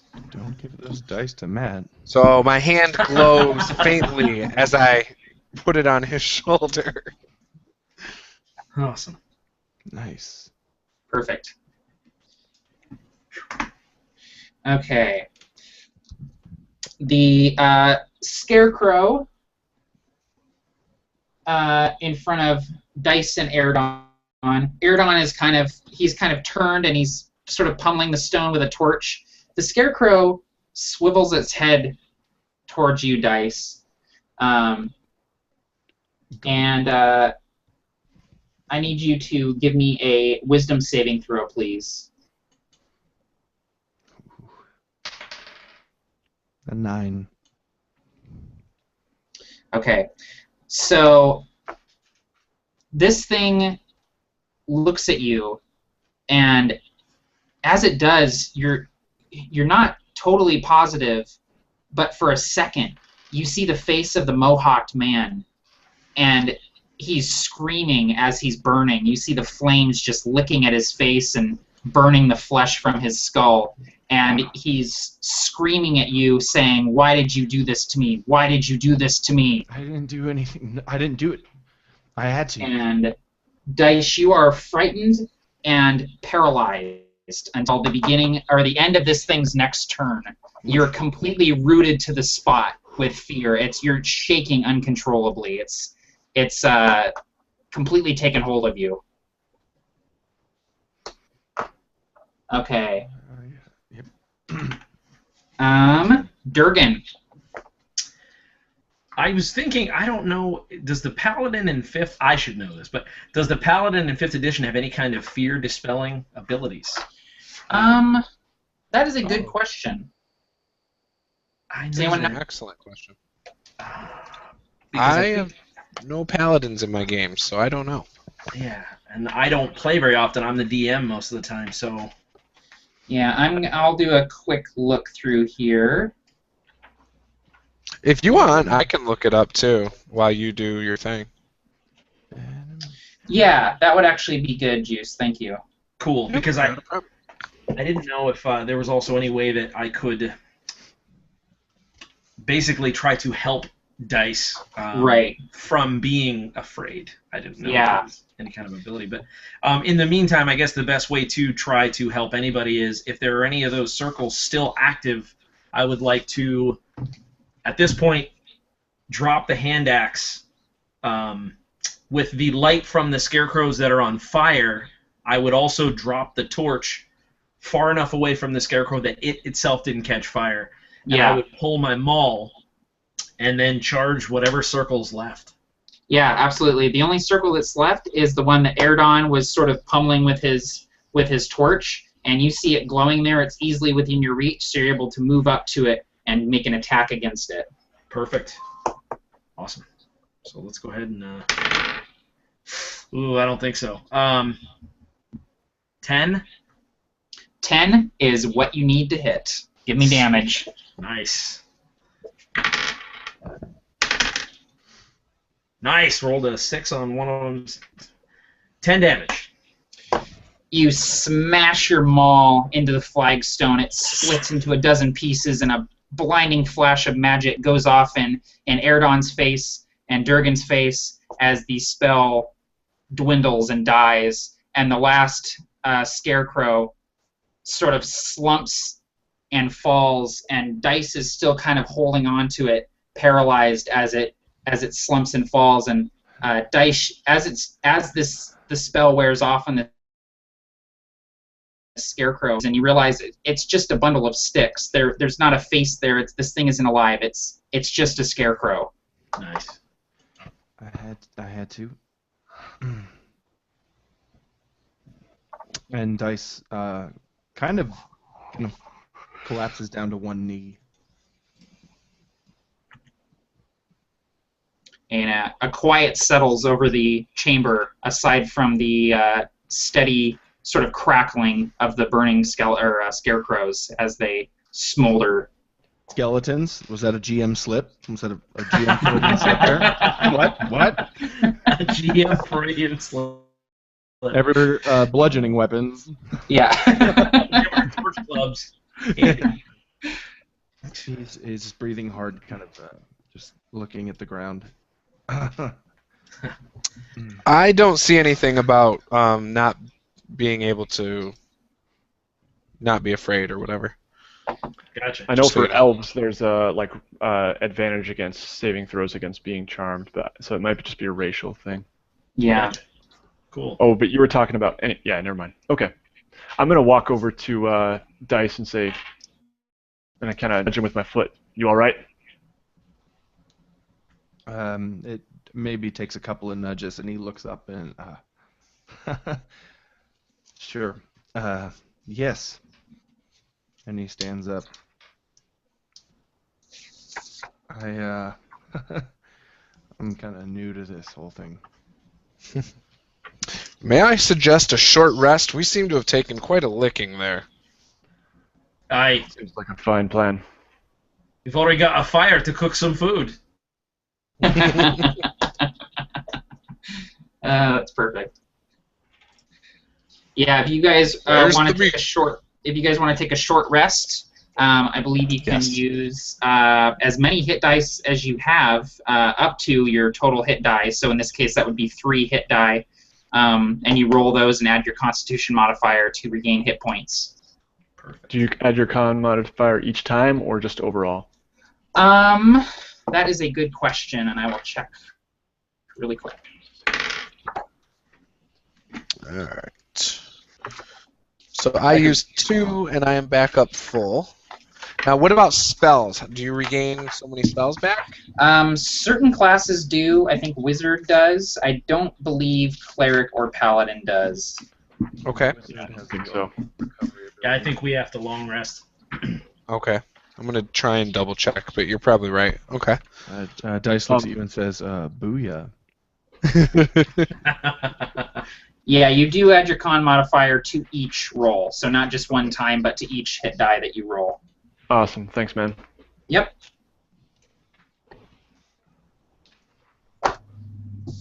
So what are you guys doing during this short rest? Do you cook some food, bandage up your wounds? What does it look like? Oh, we lost Tim. Uh-oh, Tim dropped out. Oh, no. I'll get him a link. Hopefully he can hop back in here. Yeah. Yeah, I will keep my eyes open, just looking around to make sure I don't see anything abnormal nearby, but I'm pretty much going to be sitting there twirling my axe most of the time at the handle. Okay, perfect. And I'm applying some, I've kind of removed my armor for a moment, and I'm applying some salve to my my chest scratches and just kind of bandaging wounds. Yeah, they're pretty nasty scratches from these things. Very ragged, not clean at all. It's not like a clean cut from a sword. These things kind of raked their claws down your flesh. So definitely good to get them bandaged up. Awesome. Dice. Yeah, and then the room you're in, aside from the scarecrows and their alcoves and the magical circles on the floor, there's no real adornments or anything of note in this room. It definitely appears to be a room that was maybe at one time well maintained, but has fallen into disarray. And lots of vegetation, growing in here and sort of overgrowing everything. The passageway to the south, you can't really see to the end of it. It winds south for quite a long ways, but you do notice a draft kind of coming down from that way, and it's almost imperceptible, but you definitely can feel some air gusting from the south, which makes you guys think there might be another way in or out of this place towards the south. So the entrance you use might not be the only way to get in and out of this place. Could I confer with Brasswick, since we are both dwarven, and kind of just do because I'm a mountain dwarf, would we be able to basically just use stone cutting and discuss like what we think the exits and entrances may or may not be? Yeah, absolutely. Do you have that ability as well, Durger? It is, I believe so, because I'm a mountain dwarf. So would Matt want us to aid one another, or? Yeah, so what I'll have you guys do is whoever wants to make the primary roll, the other person would give that person advantage. Okay. Okay. Then I'll aid you, because I have a feeling I'm going to roll poorly next time. You feel that the greenwood juju is leaving your dice? Uh-oh. Yeah, I'm just worried that water finds its level. Yeah. So what exactly do I roll for this ability? Is it? I think it's just an intelligence check, but you add double Yeah. your proficiency. It's intelligence history. Intelligence history. Okay. Thank you. All right. So I don't get any bonuses to intelligence. So I rolled a flat 13. You automatically get another +2. It's double your proficiency plus advantage. Oh, gotcha. All right. Because so of then me. I would do since you have the double there, that would actually jump it up to 17. Okay. Okay. So with a roll of 17, you and Brasswick kind of take a moment, look at the stone, look at the construction of this place, and try to formulate how this place might be laid out. And this place was definitely built by humans and hill dwarves. It kind of lacks the sort of the rugged, stark sort of beauty of a mountain dwarf installation or an elven structure. So it's very sort of functional, kind of uneven, like quarry stones and things like that making up this place. And you imagine this was probably at one time a place where people were allowed to come down, see the relic, pay their respects to Gefion, and pray for a good harvest. But it seems to have been sealed up for some time. And you imagine that because this was intended for public use, it's a place of religious significance. It's probably not like a labyrinth. It's probably a fairly straightforward structure with not a lot of jogs here and there. You might come across a few sort of crossways, but for the most part, it's going to be a fairly straightforward installation. You imagine, just based on your experience with these sort of structures. Excellent. Beautiful stonework, Durgan. Don't you agree? Agreed. It's no mountain dwarf hovel for sure, but it'll do. That's what makes it so great. Us hill dwarfs know how to build things like this. Well, let's not get carried away. It's all right, my friend. Yeah, it is definitely impressive that this thing has managed to stay mostly intact with all of the tree roots growing through it and all of the weight of all of the earth on top of it. So there is that, for sure. It's better than Elven, I say as I look over at Aerodon. Aye. High five! Aerodon's still his mouth full of food, but he shakes his head. Just shakes his head. So with your guys' rest here, I think we will take a really quick short rest. I know, Nate, you just got up to get something to eat, but I think we're going to take just a quick, like a 2 or 3 minute break here. Let everybody go to the bathroom, get something to drink or whatever, and we'll meet back here. Perfect. I'm empty, so. And hopefully the Google Hangout doesn't shut down while we're gone. Yeah, right. It might self-destruct. Yep. See you soon.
Ah, looks like I'm the only one back right now. Yes. So, hello everybody watching me sit here. Oh, yes. For those of you who were not here at the intro, Brigade Con, November 15th. Brigade Con. Go to brigadecon.org.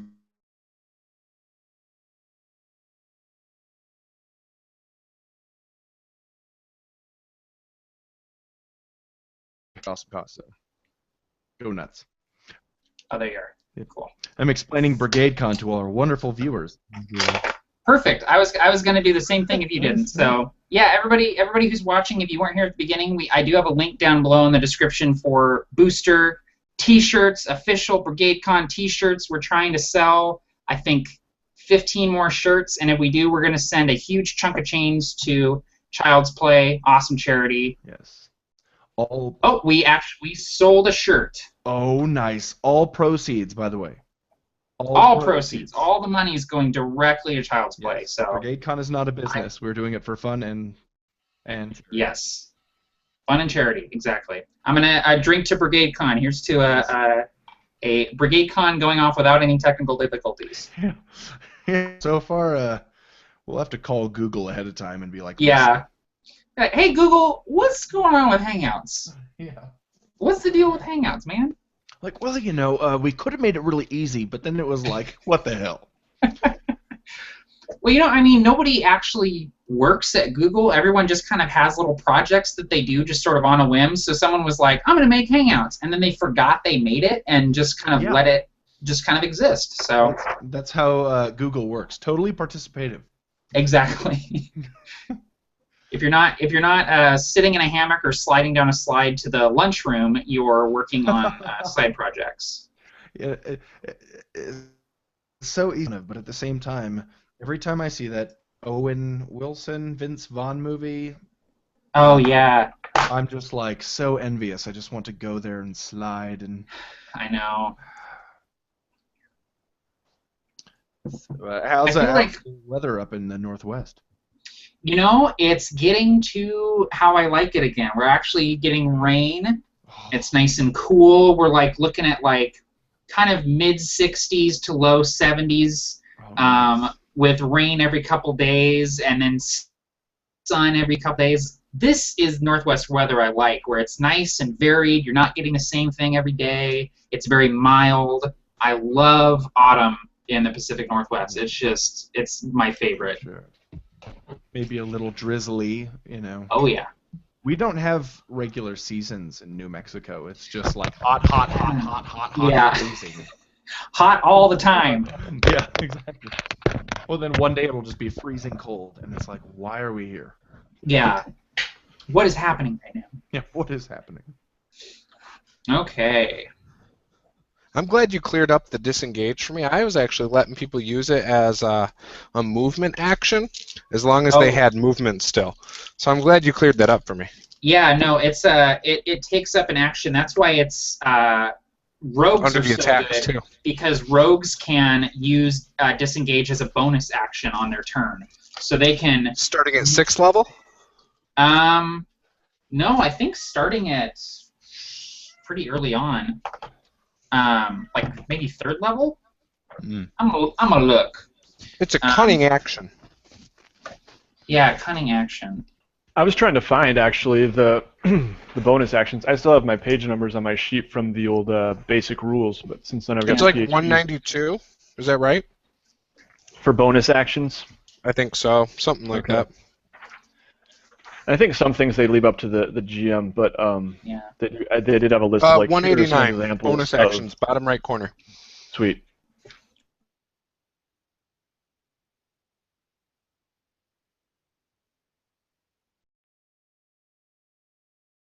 Then Yeah, you don't you have can. a bonus action. What's that? Doesn't it say like you have to have something that specifies it's a bonus action in order to have a bonus action?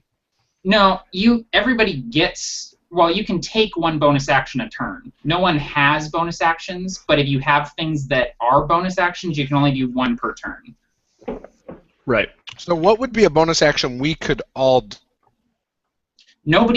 there's no just innate for bonus example. actions. It's not like move minor standard in 4th edition. It's you have your action, you have movement, and then some things based on your class you can do as bonus actions. Oh, yeah. So you would have to have like some kind of ability or something that says it can be used as a bonus action. Yes, yeah, exactly. Yeah, that's Yeah. what I was saying, but I thought maybe by what you had said there was like everyone had something. No, yeah, it's all class based. So, but that's really good because a rogue can move, attack, and then disengage without provoking opportunity attack all in the same turn at 2nd level. It's really, really good. Okay, so we're just waiting for Why is my camera not working? Tim to get back. Matt, is Yeah. there someone on our comments asked if there was a live chat somewhere?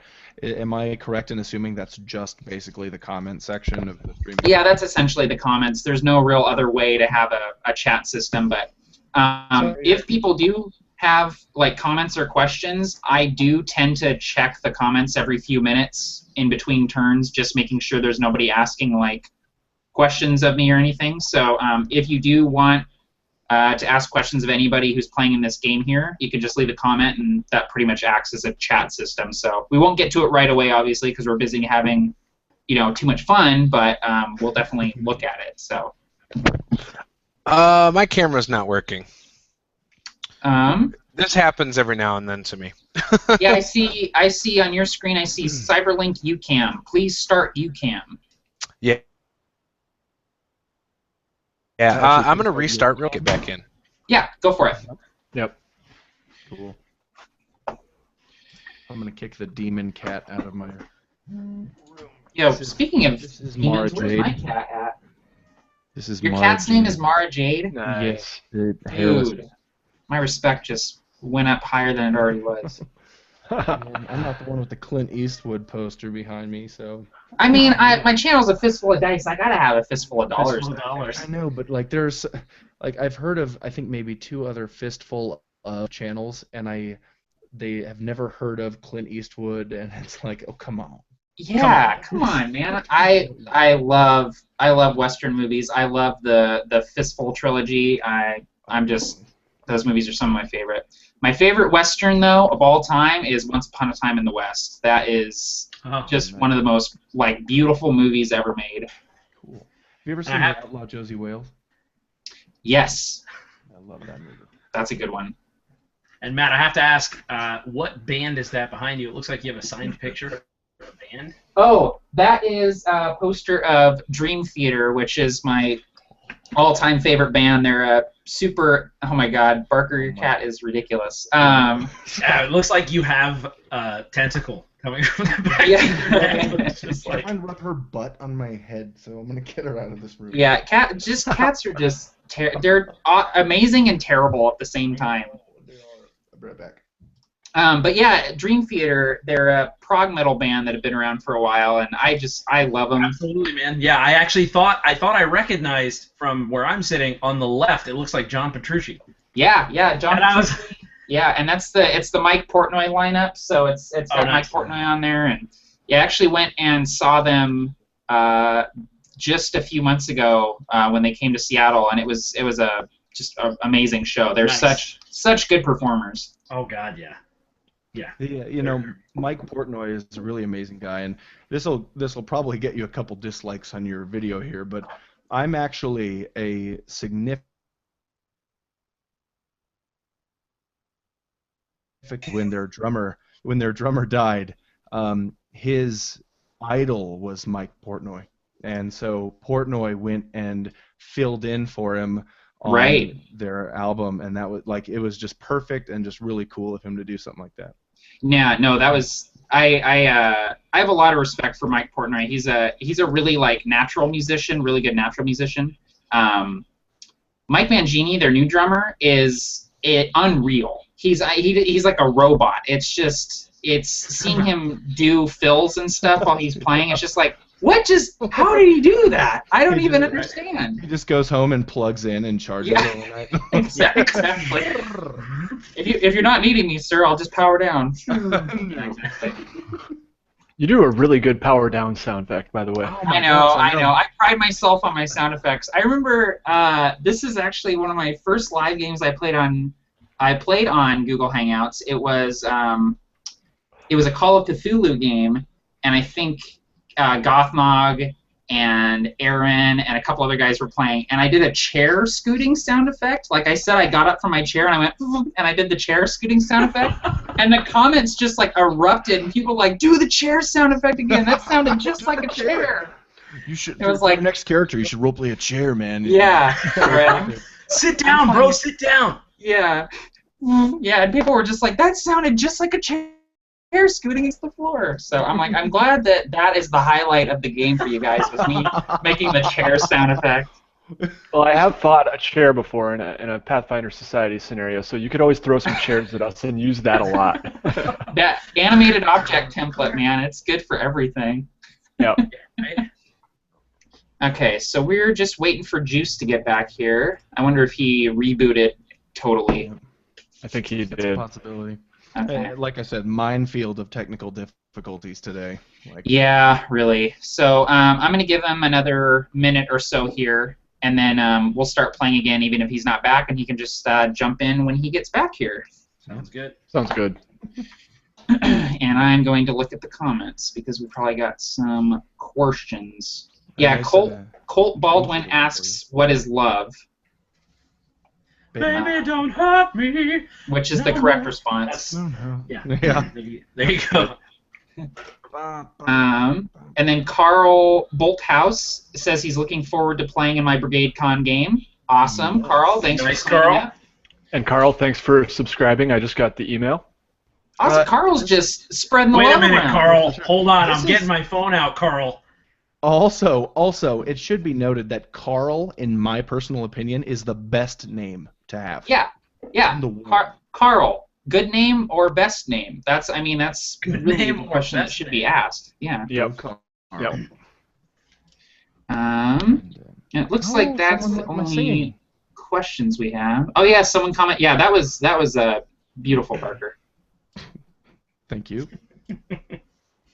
I hope I didn't like screw with your setting by saying Catherine. No, I don't care. Like, make up whatever you want, dude. That's what like playing is all about. Is like players coming up with stuff. I was playing. I ran my first Spelljammer game yesterday for one of my at-home groups, How many and hamsters? went awesome. No space hamsters yet, but Okay, all right. one of the players came up with an entire kingdom that he was from, and came up with this whole concept that the High Elves had been warring with this kingdom, and the High Elves actually pretty much like wiped out his planet, and he was kind of like a refugee running from them and stuff. And it like gave me so many ideas for the campaign. Just this, him sort of coming up with this stuff, and so I kind of live for that stuff. Players actually coming up with stuff and putting their own stuff in the world, and I love it. So. Totally. Yeah, that's awesome, man. Oh, Yep. That's cool. All right, so we're gonna go ahead. Oh, perfect timing, right. Juice. The man. I will point out while Juice loads in that we did have a comment from Eric again asking if we could maybe spare 30 seconds or so just explaining to all the new viewers where the hell we are and what we're doing. Oh yeah, we can totally do that. Do a quick That's a recap good here. idea. Yeah, that's a great idea. So for people just tuning in, the party is currently in it's a sort of a small shrine installation underneath the Temple of Brook, which is a temple devoted to the goddess Gefion, who is the goddess of agriculture and farming and renewal. And they're here looking for a relic that is really important to the people of Brook. Their town was completely destroyed. A lot of them were killed by these invading barbarians, and so getting the relic back to the survivors would be very meaningful to them and sort of help renew their hope and give them something to strive for. In addition, they're here sort of investigating reports of a rogue Convoker, who's essentially a Jedi Knight on the back of a griffin. And the barbarians have been calling him the Corruptor. So if this is indeed a rogue Convoker, he's earned enough respect among the barbarian tribes to be leading them. So they've just gone through the first room of this sort of dungeon here, fought some scarecrows, and now they just got done with a short rest, sort of licking their wounds and eating some food and resting up a little bit. So that's where we are at now. Okay. Everybody good to go? Juice, are you here? I am here. It doesn't look like my cam is going to work, so Okay. I restarted my computer. I'll pull up my picture of my character. Okay, that'll work. I might also need to do the same because I've been using my phone as a mobile hotspot and I forgot to plug it in. So now I'm back on the modem that has been self-destructing itself. So Okay. if I leave, I'll be right back. Okay, cool. Well, we're just gonna roll with it. As long as I don't leave, the game will continue. So. It'll continue if you leave. Trust me. I know it continued last time. That is true. That is true. We're creative too. Yeah. No, that was I watched that afterwards, and I was just cracking up. I couldn't believe I had missed that. It was just so perfect. My fiance Tila was watching it over my shoulder, and she was just like, "That's so funny. They came up with all that stuff themselves." I was like, "Yeah, I guess so. They're just." Too many GMs in the group. Yeah, exactly. This is what happens when a bunch of DMs get together and act as players. Exactly. Okay, so you guys have just completed a short rest, bandaging up your wounds and getting some food in your bellies, and with renewed vigor, you have a stone passageway leading to the south before you. What would you guys like to do? I would suggest taking our same marching order we had before and heading down. Okay. Yeah. And I retrieved my sword, which I dropped earlier. Yeah, you guys retrieve all your dropped weapons and all that good stuff. You leave basically essentially piles of ash behind you as the scarecrows finish their burning. And the marching order, again to reiterate, is Erdon, Brasswick, Dice, and Durgan. Yes. You guys head down the passageway. It leads south for several minutes, and eventually opens up into a small circular room. This room, the floor is littered with debris and rubble, and looking around, you can see that the walls and the ceiling have sort of caved in a little bit. The room is structurally sound, but a lot of the stone off of the walls and the ceiling has kind of fallen in here, and you see roots are kind of dangling like vines through the cracks and fissures in the walls and the ceiling. You immediately see what looks like a stout-looking skeleton clutching a shovel, half buried in the rubble. It's clutching something in its right hand fairly tight, and a cursory glance over this tells you that this was probably a dwarf, just looking at the size of its skull and the stoutness of its frame and denseness of its bones. And as you sort of enter the room and take a look around, before you, sort of fading into view, almost as if it was always there, but is just now visible to you, the spectral form of an aging dwarf appears. He strikes a non-threatening pose and simply floats a few inches off of the stone floor, back and forth in this room, almost as if he's pacing. And he's running his hand down his white beard, and his beard and his hair are sort of floating, almost as if he's underwater as he's floating. And as he's floating, he's grumbling to himself, going, "No, that is not it. No, that is not it either." Do you see that, friends? Do you see that like I do? I do. We should help him. See what? No, I'm kidding. You sure like to poke a lot of things with a stick, Brasswick. What? What'd you just do to the scarecrow? Okay, well, so do I, but that's beside the point. Keep your voices down. I don't know if we can trust him. Let me go forward. Friend, Now, is there anything we can help you with? The dwarven specter kind of shakes his head and then looks over and seems to notice you for the first time. And he looks at you, Brasswick, and then he looks at the others and he says, Oh, I'm sorry, I was not expecting company. I am Brill, the caretaker of the shrine. I keep it running, keep it operating. Truth be told, it's been a bit I want to make sure I keep the shrine and the relic intact. So please move through the shrine with care. And then he continues his sort of floating pacing, and he goes, no, that is not it either. What is not it? What? What do you mean it is not it? Is there something in particular you were referring to? I've been trying to figure out the answer to this riddle, and it feels like I've been thinking about it for centuries. I can't find the answer. What's the riddle? The riddle. Oh, the riddle. Well, Yes.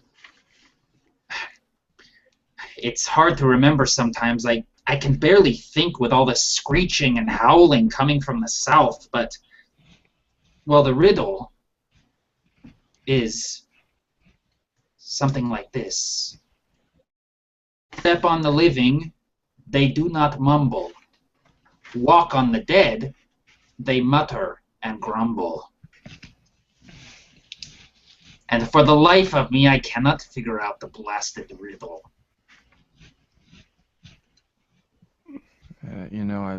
I've studied in a lot of schools, and I was the master of all my tests in the army, but I also am pretty terrible when it comes to riddles.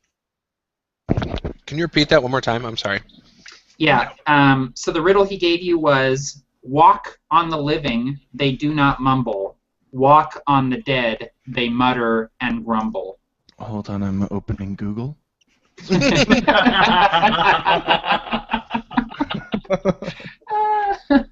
Jackass. The ultimate metagaming. Yeah, not perfect. Doing it. Not gonna do it. All right. You're the guy who opens up the monster manual as the DM's describing the monster. So like, You know what though? This game has made me in extreme anticipation for getting my own monster manual. So Yeah. tomorrow. Awesome. So, walk on the living, they do not mumble. Walk on the dead, they mumble and grumble? What? They mutter and grumble. Mutter and grumble. Mutter and grumble. And then, Matt, I also have, this is unrelated to the riddle, but I have something called Divine Sense. Mm-hmm.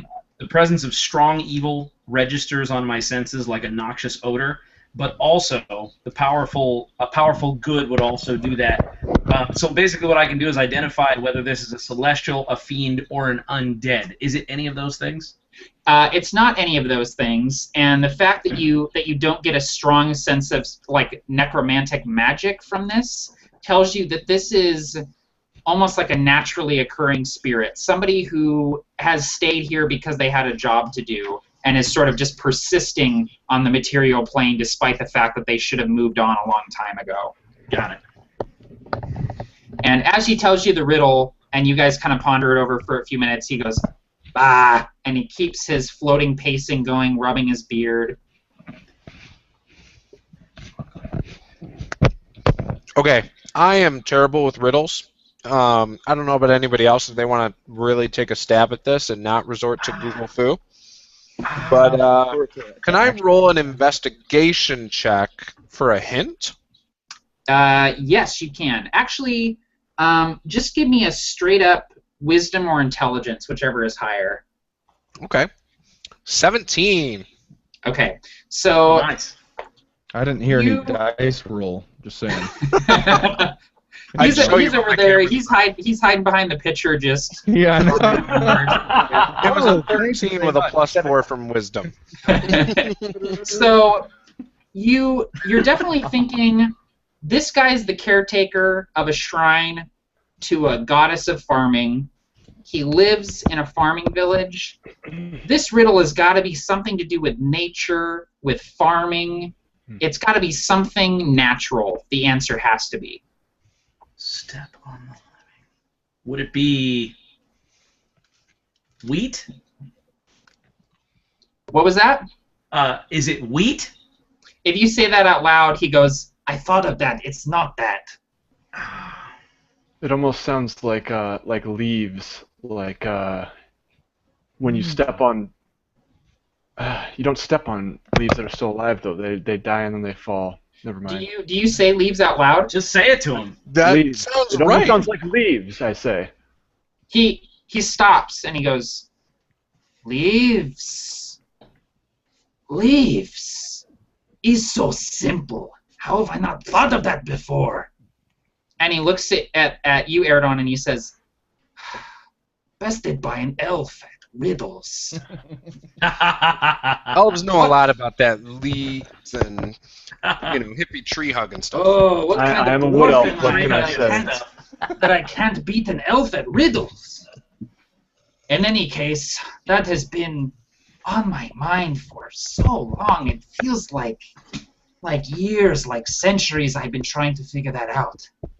Thank you. You're Well, welcome. I should let you continue on then, if you wish to continue on in the shrine. I do have one favor to ask, though. My What's work that? here in the shrine is far from done, and my nephew, Turl, he's just a boy. He plays up in the courtyard with his friends. He likes to play soldier. Well, I have a toy from him, or for him, that I made, and I have not been able to give to him. Would you mind taking the toy to him? Aye, we know of Turl. Oh, you Turl? know my nephew Turl. Aye, he's grown up quite a bit since you've seen him. He's the one who actually bid us to come on this quest.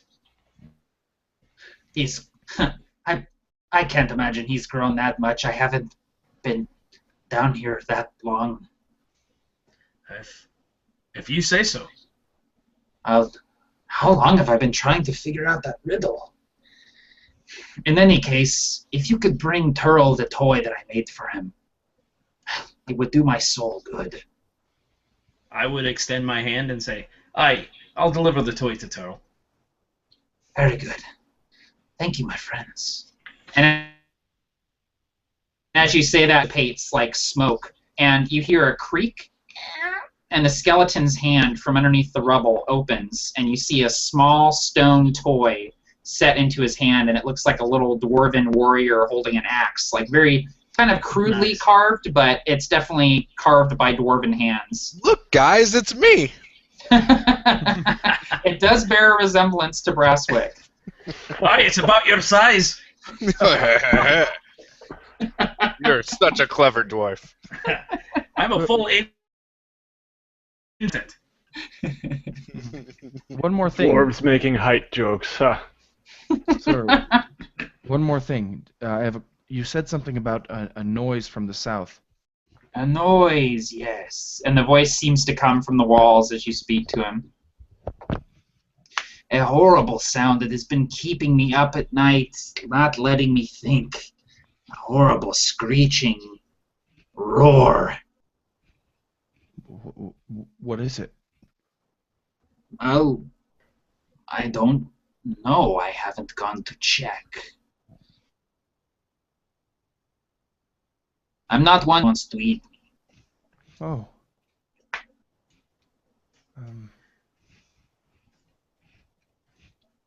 But it seems to happen every night. During the day, I'm free with my thoughts.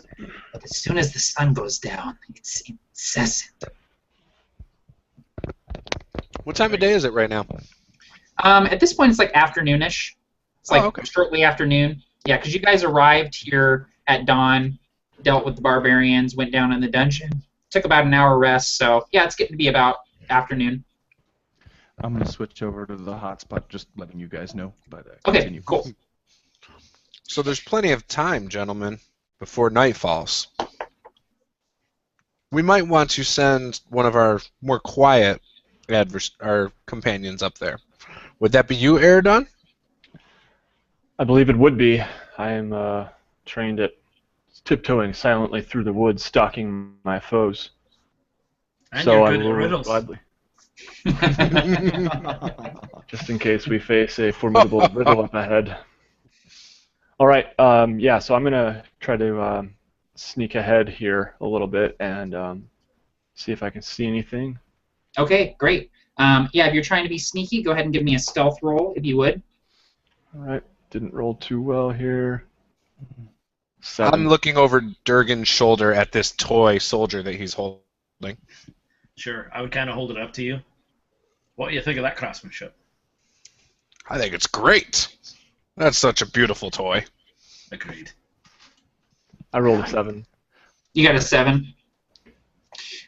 So the ground is a little uneven, and there's sort of rubble, and as you move farther down the hallway, you actually kind of start stepping on bones too. And looking down, you see that there's lots of bones with kind of teeth marks on them scattered about, and feathers as well, large feathers kind of collecting in the corners of the tunnel.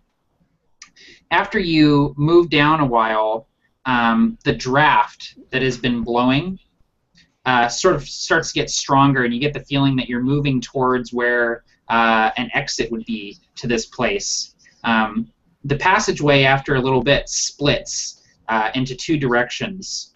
To the southwest, the stone passageway continues. It looks like this is part of the shrine. This is where it leads. But to the southeast, there's a caved-in wall, and there's a craggy cavern southeast. And at this junction point, there's lots of the aforementioned feathers and gnawed bones littering the ground. And there is a powerful, rotting stench emanating from that southeast passage. And that's also where the draft is coming from. Okay. You guys smell I'm that? going to head back to where my friends are and tell them, I think we have a large winged creature of some sort. The stench is terrible, and there are feathers everywhere.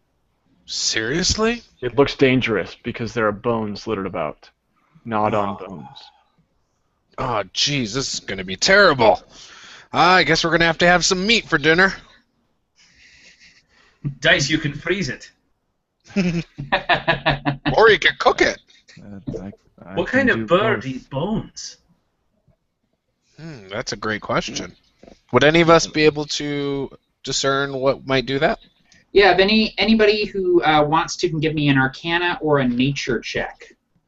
Oh snap! That would not be me. That's a Yeah, fat 2. me. That's a 7 Arcana check. Okay. I also rolled a fat 2. So, you guys have got griffins on the brain, seeing as how the Convoker rides on one. So that's instantly where your minds go, and you can't really think of anything beyond that would be a feathered creature that would eat meat.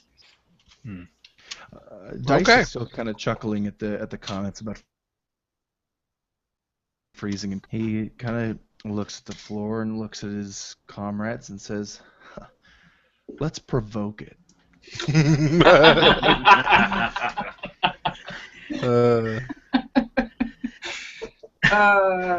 that is the catchphrase of the Provokers. Let's provoke it. And actually, Durgan would actually address that, and he'd go, I like that you said that. Do you know why? Why? Because if you're making jokes, you're not afraid.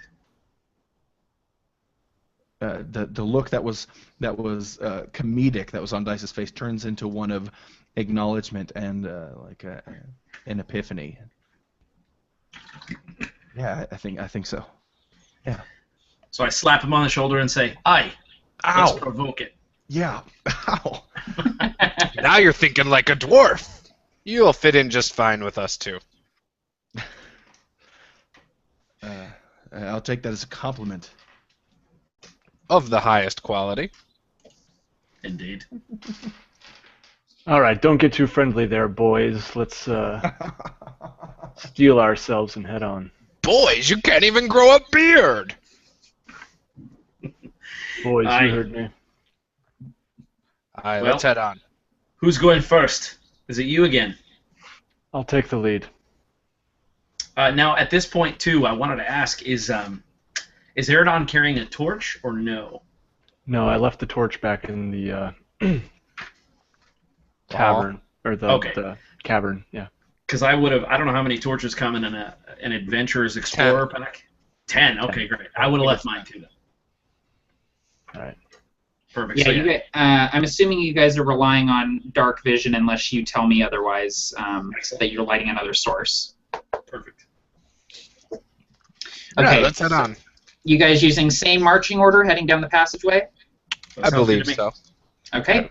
I guess Yeah, we'll use the elf as a shield. meat shield. Yeah. Yeah, meat shield. Yeah, perfect. Thanks. So you guys head down the south passage. Erdon moves with a little bit of a surety in his step as he's been this way before. The rest of you find it a little difficult moving through the debris and later through the piles of gnawed-on, shattered bones with the marrow sucked out of them. And you see that there's the bones and the feathers littering the floor, collecting in the corners. And eventually you come to the split in the passageway with to the southwest, the shrine passage continuing, and to the southeast, a natural cavern. And from this natural cavern is that almost overwhelming stench of rot that is just blowing in on this breeze. How big is this hallway? How high are the ceilings? Things like that. The ceilings are about 10 feet high, and the cavern, the natural cavern that's kind of offshooting off of this passageway, is pretty wide. It's a pretty big cavernous tunnel. Gentlemen, what do you say we finish going down towards the shrine and skip this cavern? Something tells me we're going to have to go back out that way at some point. But I agree with you. You know, for now, let's stick with the not so disgusting path. While my blade thirsts for the blood of this vile beast, I'll go with the group and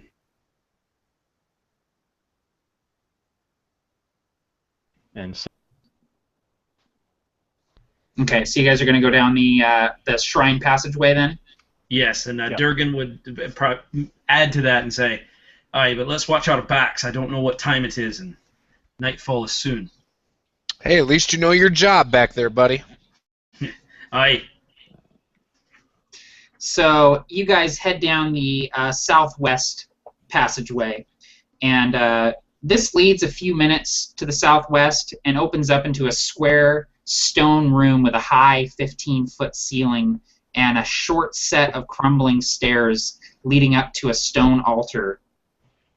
The walls here, which are cracked and splintered with roots that have worked their way through the stone, are bedecked with engravings depicting the goddess Gefion ushering in the seasons. Autumn with the harvest, winter with the frost, spring with the sowing, and summer with the growing. And each wall of this room is dedicated to a specific season, with the wall behind the altar depicted to the spring, the time of renewal and harvest, or of renewal and sowing, I'm sorry.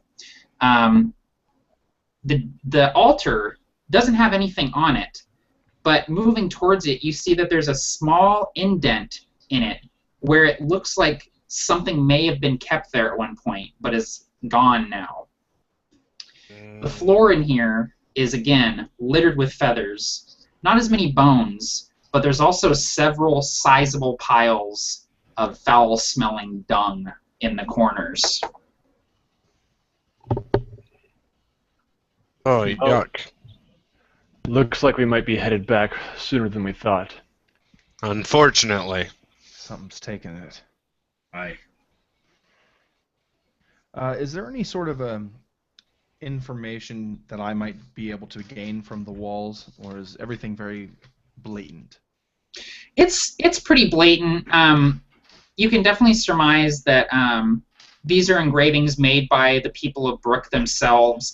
They're not the highest quality or the most artistic engravings you've ever seen. They're pretty simplistic in their depictions.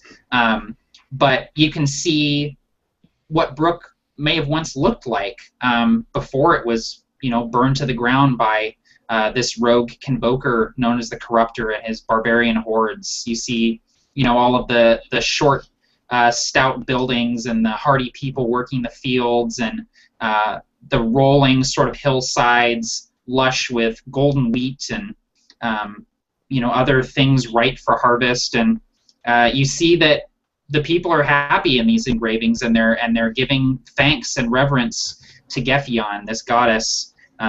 But all that remains of this place now is it's whatever that relic is. It's whatever you guys have come for. The Dice is running his fingers along the grooves of the carvings, and he says, "When I was a boy, my grandfather told me that when you love something enough, you spend time on it or with it, and somebody really loved this place." Aye. Obviously, the hill dwarves did it. Show me a dwarf that can hold a paintbrush that steady for that long, and I'll give you 10 gold.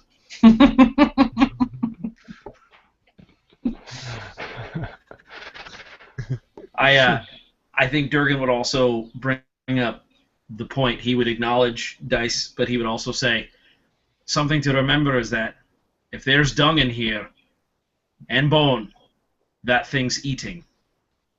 And I don't want to be its next meal. Let's continue on then. Aye. Before we go, real quick, can we, based on where the relic was, can we tell what shape it was, or possibly what it is? Yeah, it looked to be square. It looks like some sort of cube was placed on that altar. Look out for Hellraiser. I'm just kidding. Nice. Token OOC comment, nice. Yeah. In my game online, we have like 97 of those per game, so it's basically like 5 minutes of D&D, 3 hours, 55 minutes of B-movie references. Yeah, and then you guys get into the side talks about all that. Sounds like D&D to me. I don't know about you guys. Yeah. They're not even side talks anymore. It's just talking, and then occasionally we play some side D&D. Yeah, there you go. I like it. I like it. Okay, guys. So there's no other passageways in this room aside from the one you just came down. So how do you guys want to proceed here? I say we go back. Does anybody have any ranged type of weaponry? It might, if something is flying around in there, we may need to attack it and keep our distance. I kind of look at him a little bit. Oh, I'm surprised I didn't think of that. And I put my sword away, and I pull out my bow. I suppose I could throw this, and I brandish a dagger, very long, slender dagger, but I only have one. Yeah, I do not have anything. Yeah, I was going to say, I would probably kind of spin my maul in my hand and say, I'm better up close. You can always throw the maul. Well, whatever is in there, Durgan, we may have to serve as distraction, maybe? Aye. Okay, so when the strong dwarves are the distraction, are we sure we're making the right choices? Hey, if anything is flying in there, I only have about one spell I could cast at it. And then once that's done, I guess it's just a matter of getting his attention so our buddy here can pelt it with arrows. Unless he comes within range. You sure do make a lot of noise. That's the plan, right? I'm not bad at climbing. Well, you dwarves sure can make a lot of noise. Aye. Aye. Yes. I love that. I love that so much. I'm just thinking, we need a strategy if this thing's flying around. If it's on the ground, it's all mine. All right, enough talk. Let's head on. Let's do it. Now my arrows are thirsty for blood. Nice. So would our marching order effectively be reversed? I don't know. Would we actually like shuffle through the hallway to switch places, or would we just turn around? And head back? Well, you've got enough room in sort of the square altar here where you can easily shuffle around and have whatever marching order you want to have. Okay. If you guys are cool with it. Yeah. then we can kind of just stick with. I mean, that can be default rank if you guys want. Yep. I mean, it makes Cool. sense to me. Yeah. Okay. Cool. So same marching order back in the down the passageway. You guys head down the passageway, and soon enough you come to that to the crossroads, and the craggy, cavernous passageway, which appears to be a natural cave tunnel, sort of yawns open before you. I shouldn't have eaten that ration. Yeah, it is. The stench is pretty strong. It smells like rotting meat and feces. Oh, yeah. Hmm. It's not that bad. No, I'm just kidding. Like nothing like back home. I just can't believe we're following an elf into this. Hey, he's not an elf. And Dice actually maybe takes a little bit of offense for Erdon. There's been a lot of jokes cracked, and he looks to Brasswick and he says, "He's not an elf. He's a soldier." Whatever helps you sleep at night. And Erdon kind of nods to Dice. Don't worry, I do like you guys. Even though you destroyed Ilmater's book. Oh no! Okay. Let's not get into that again. Let's go, boys. All right, let's go, quick. Let's do this. You guys. They did not have Twilight at the bookstore, man. Okay. So you guys, you head down this passageway, and as you do, that stench just grows stronger and stronger, and eventually, As we get closer, can I light some incense? I yeah, don't go know for why, it. but I'm gonna light some incense to help us with the stench a little bit Yeah, as we go down the hallway. that's very smart. Unfortunately, all the methane in the air ignites immediately as you do that. I know. Oh TPK, TPK on some incense. Yeah. Darn. Yeah, no, you do light some incense, and it does help quite a bit. The wafting smoke from the incense kind of keeps the worst of the stench away from you guys. Nice. As you move down the hallway, though, you see what appear to be claw marks of large claws being dragged, cluttered across the walls and on the floor. And as you move further and further down this hallway, you see what appears to be the remains of animals splattered across the floor, various bits of flesh and viscera just sort of haphazardly hung and spread across the walls and the floor. The tunnel eventually empties into a large cavern with dripping stalactites. Is that what they are on the ceiling? Stalactites or stalagmites? I always forget. Might mean Stalagmites? strength, and they have to hold on tight. There we go. That's a good one. Well, I've always Dripping. but then I forget because I'm like, oh, they have to hold on tight to the wall, so they're stalactites. I might Or be to the wrong. ceiling, so they're Let me double check. Well, hang What on. are Let stalactites? me check the rules really quick. Yeah. Okay, stalagmite is from the floor. Stalactite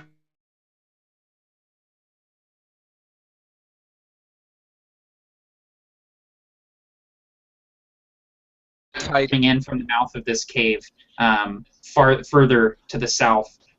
The smell here is overpowering, and you see there's several animal carcasses, foxes and rabbits, and even large things like a couple of deer, and you actually see the remains of what appear to be a large mountain lion just rotting in various corners of the cave.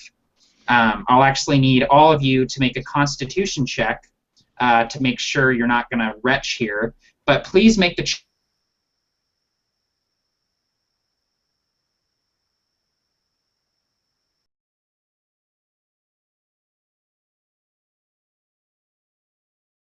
with a My yeah, I'm feed sorry. skipped. You said, please make the check with what? Advantage. Oh, okay. I said, please make the check with advantage because Brasswick was nice enough to light some incense for you guys. Awesome. Woohoo! Mine skipped as well, so. Oh, good, because I just rolled a 1. Oh my! You know what's awesome? Both of my rolls were really high, a 16 and a 20. Oh, nice. Killing it with those dice. Woo! Second I'm roll's an so happy. 18. Nice. Both of my rolls were an 11, so I have a total of 13. Okay, perfect. Thank you, Brasswick. I probably would have puked into my own armor with a critical fail.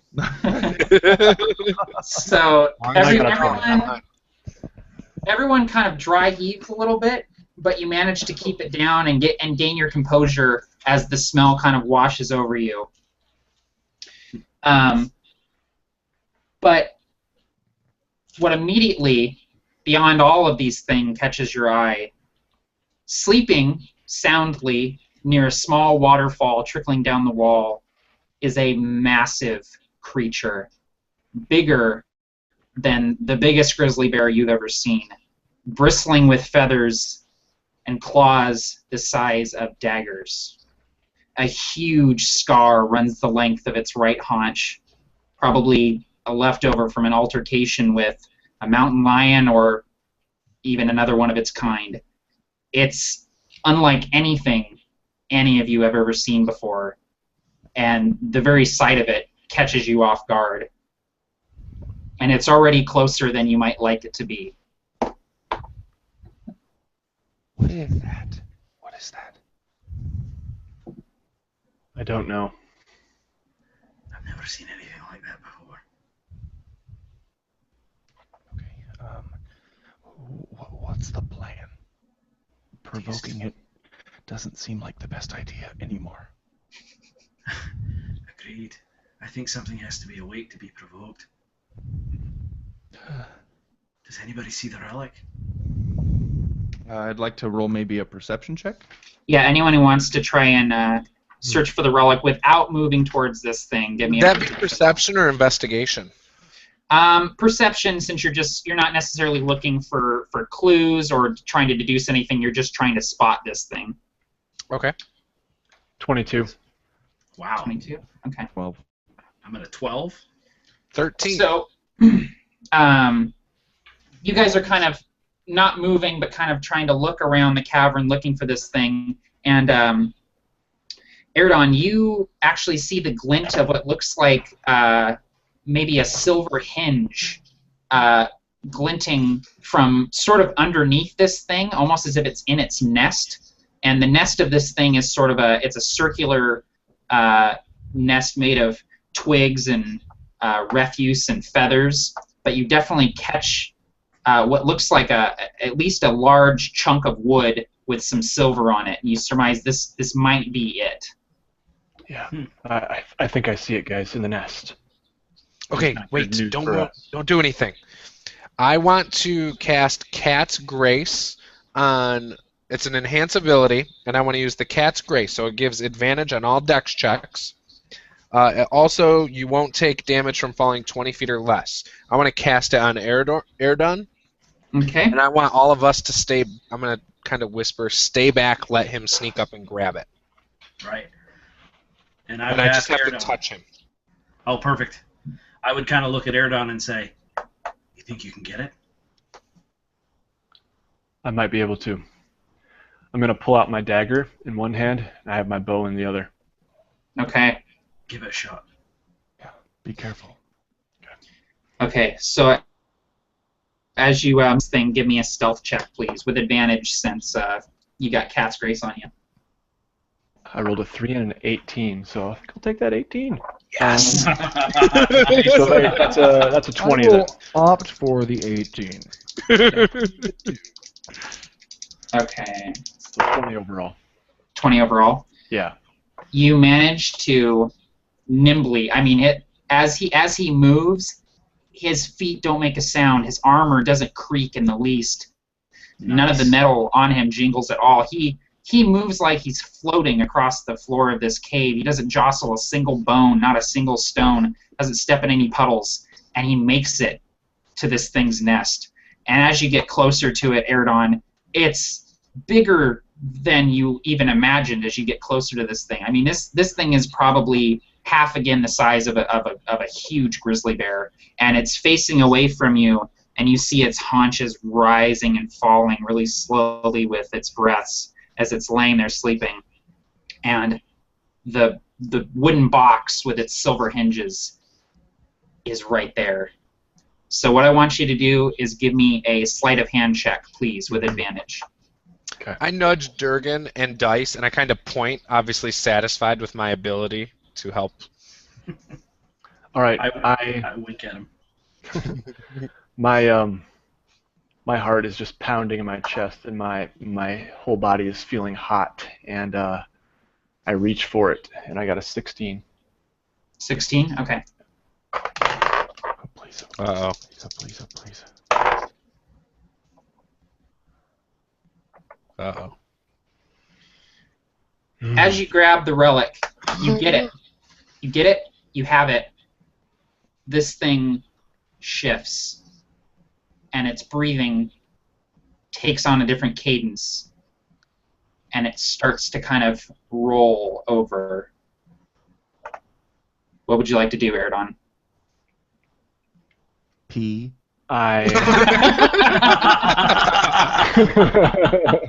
Dice wets himself. I'm tempted to throw it to my friends, but I'm afraid that they wouldn't catch it. Yeah, if you even gesture, if you even close the gesture, we're all like, no, no, no. Okay. I am going to. No, I would not have done that. But it did cross my mind that I would sacrifice myself. I don't feel like I have much to live for, but I'm going to just back to my friends. Okay. So you move probably as quickly as possible, but also as light on your feet as possible, moving back towards your friends.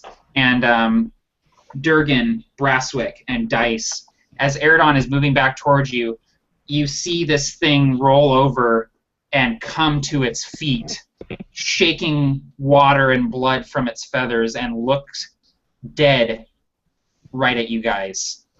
This creature has the body of a massive bear and the head of an owl. Okay, so I just want to point out that someone in our comments totally called this. Yeah? There is a comment that says owl bear! Exclamation points. 5 Shit. or 6 I know. All right, Alex. I'm gonna give you my personal email. I didn't even metagame and think of that. Like, I was trying to think of what it could be. That didn't cross my mind for some reason. I was just going through the monster manual today, trying to decide what I wanted to throw at you guys, and I came upon the owlbear, and I was like, yes, TPK. that is absolutely what it's going to be. TPK, it's got a little red banner on it. Yeah, exactly. Yeah. Like, TPK, it's got a signature. Yeah, I'm gonna give Alex, who posted that comment, my personal email address, and whenever you see something coming, you just shoot me a note. I will randomly. So go straight to his cell phone. He might be prophetic. He might be prophetic. He might be able to tell what's going to happen here. Awesome. Nice. Okay, so this thing is waking up. It's not quite like a bear. It's pretty sluggish in its movements as it comes to. You can tell by the kind of look in its eyes that it's sort of surprised to see things in its lair. But it's only going to be a few seconds before this thing registers that you guys are edible, and it's going to start charging towards you. So Right. I'd like all of you to roll for initiative, and you're going to get 1 turn to do what you want before this thing gets to act. Oh.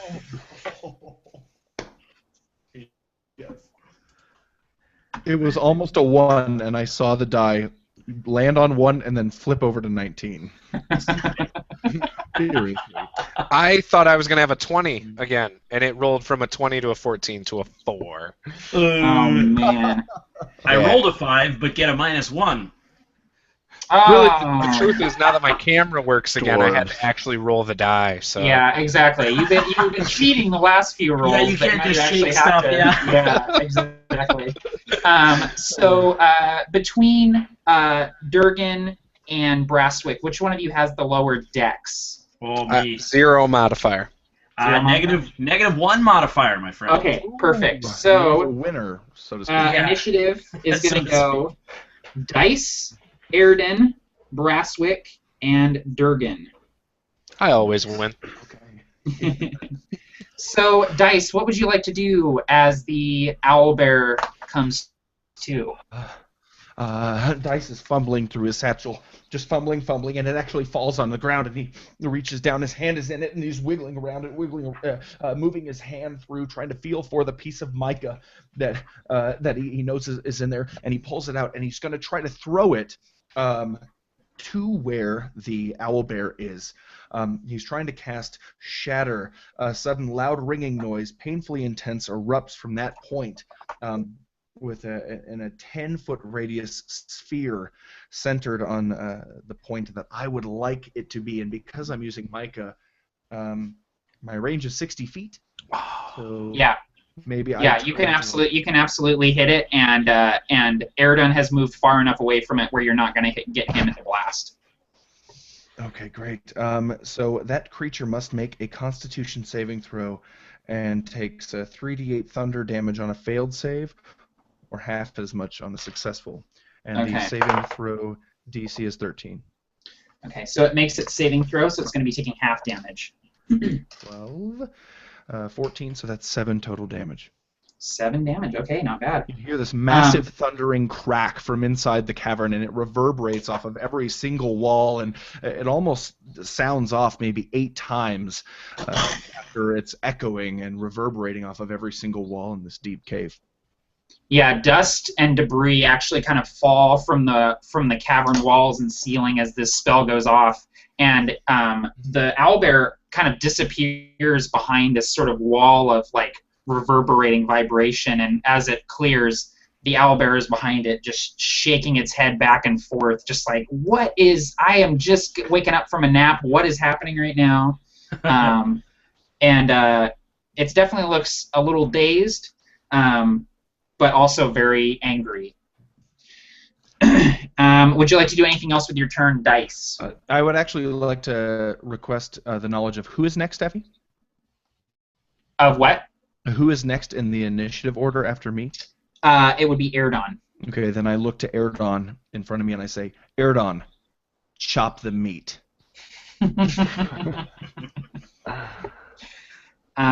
So Airden, you are moving away from the owlbear. You've got the relic tucked under your arm, and you just heard a earth-shattering reverberation spell go off behind you. Okay, at this point, I think I am going to oh man.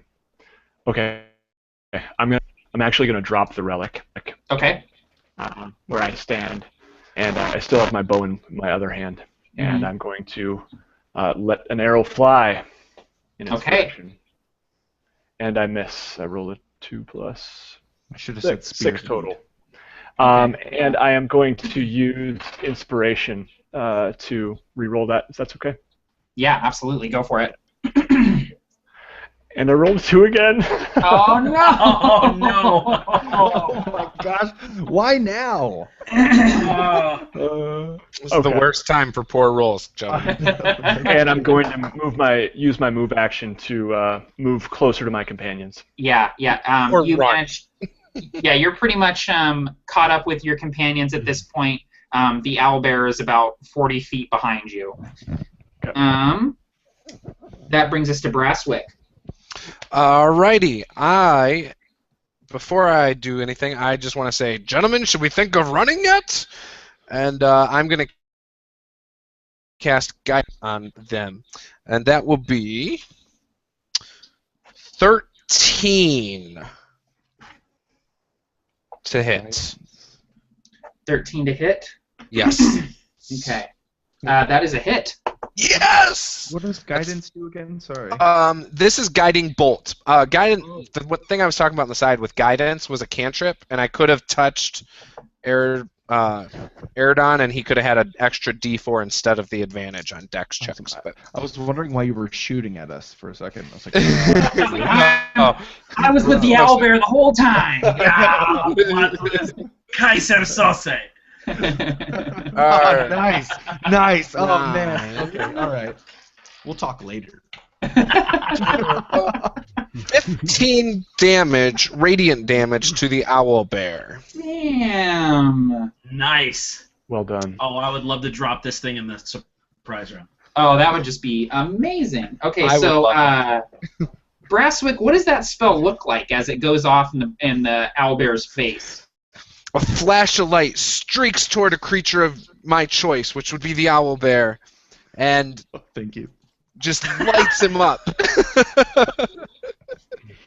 I was Awesome. considering sending it towards Dice, but I decided to. By a thin margin. Awesome. Okay, Durgan.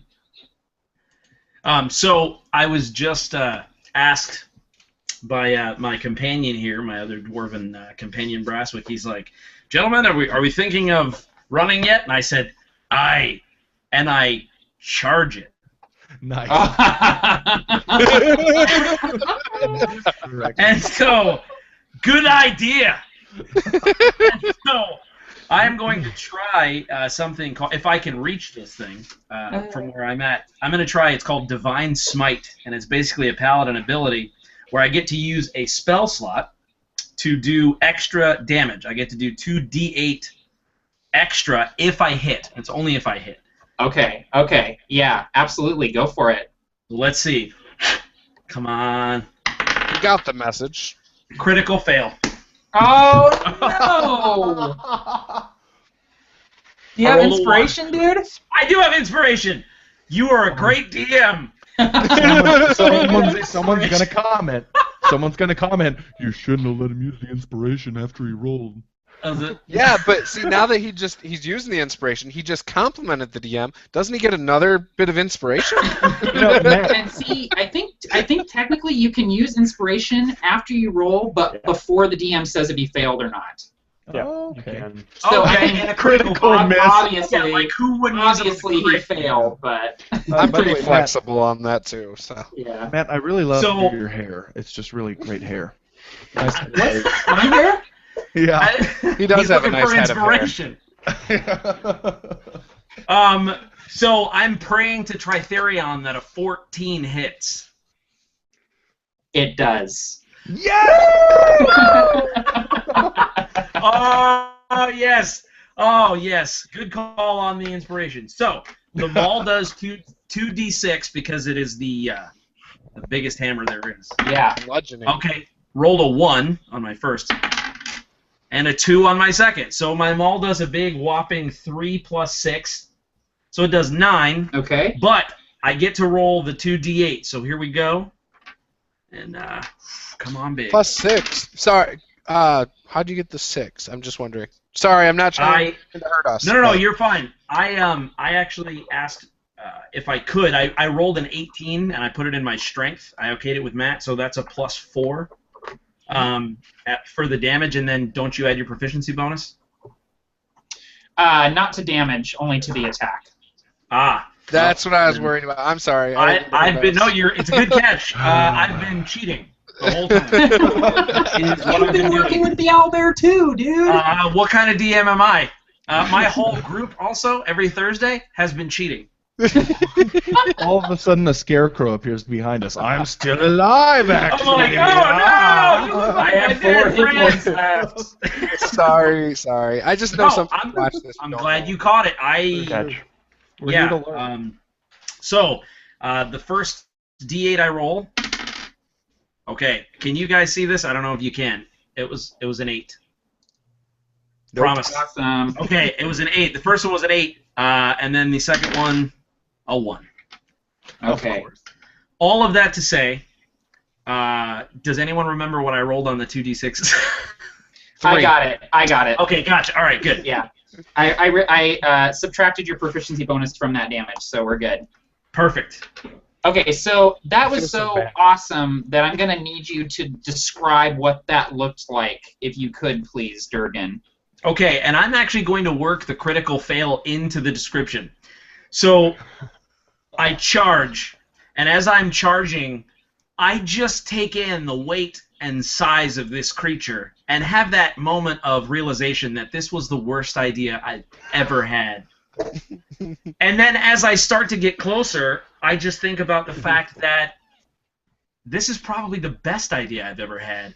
And as the momentum hits me, just this surge of adrenaline, and as fast and hard as I can, I sidewardly swing, just trying to take the thing's beak off. Awesome. Awesome.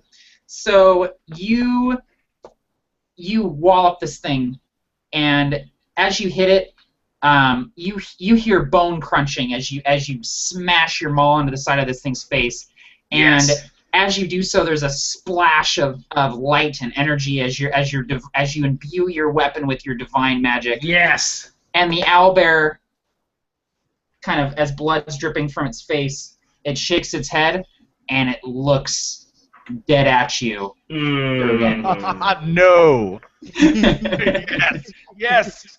I love it. And it is Julian, help me. the owlbear's turn. Oh, No. oh, this thing's gonna drop me like a bag of hammers. No way. We're dwarves. But does the owlbear get a turn? Watch, he probably has like multi-attack too. He didn't compliment your hair. Just. That's true.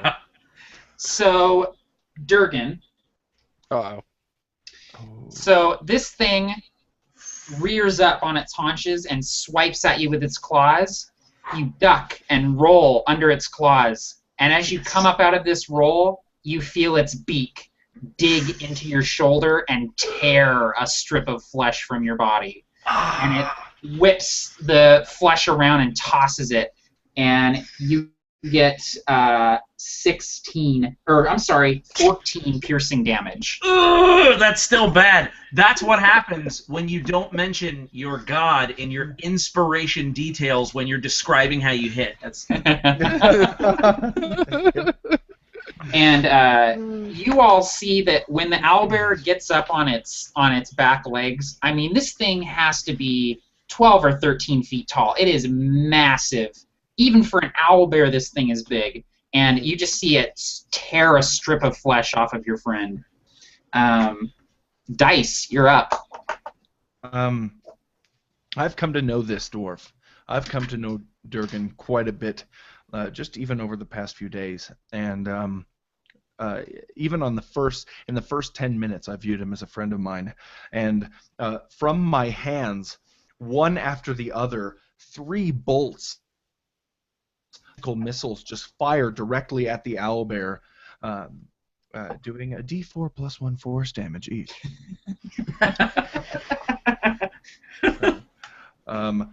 Boom, I say, and BAM!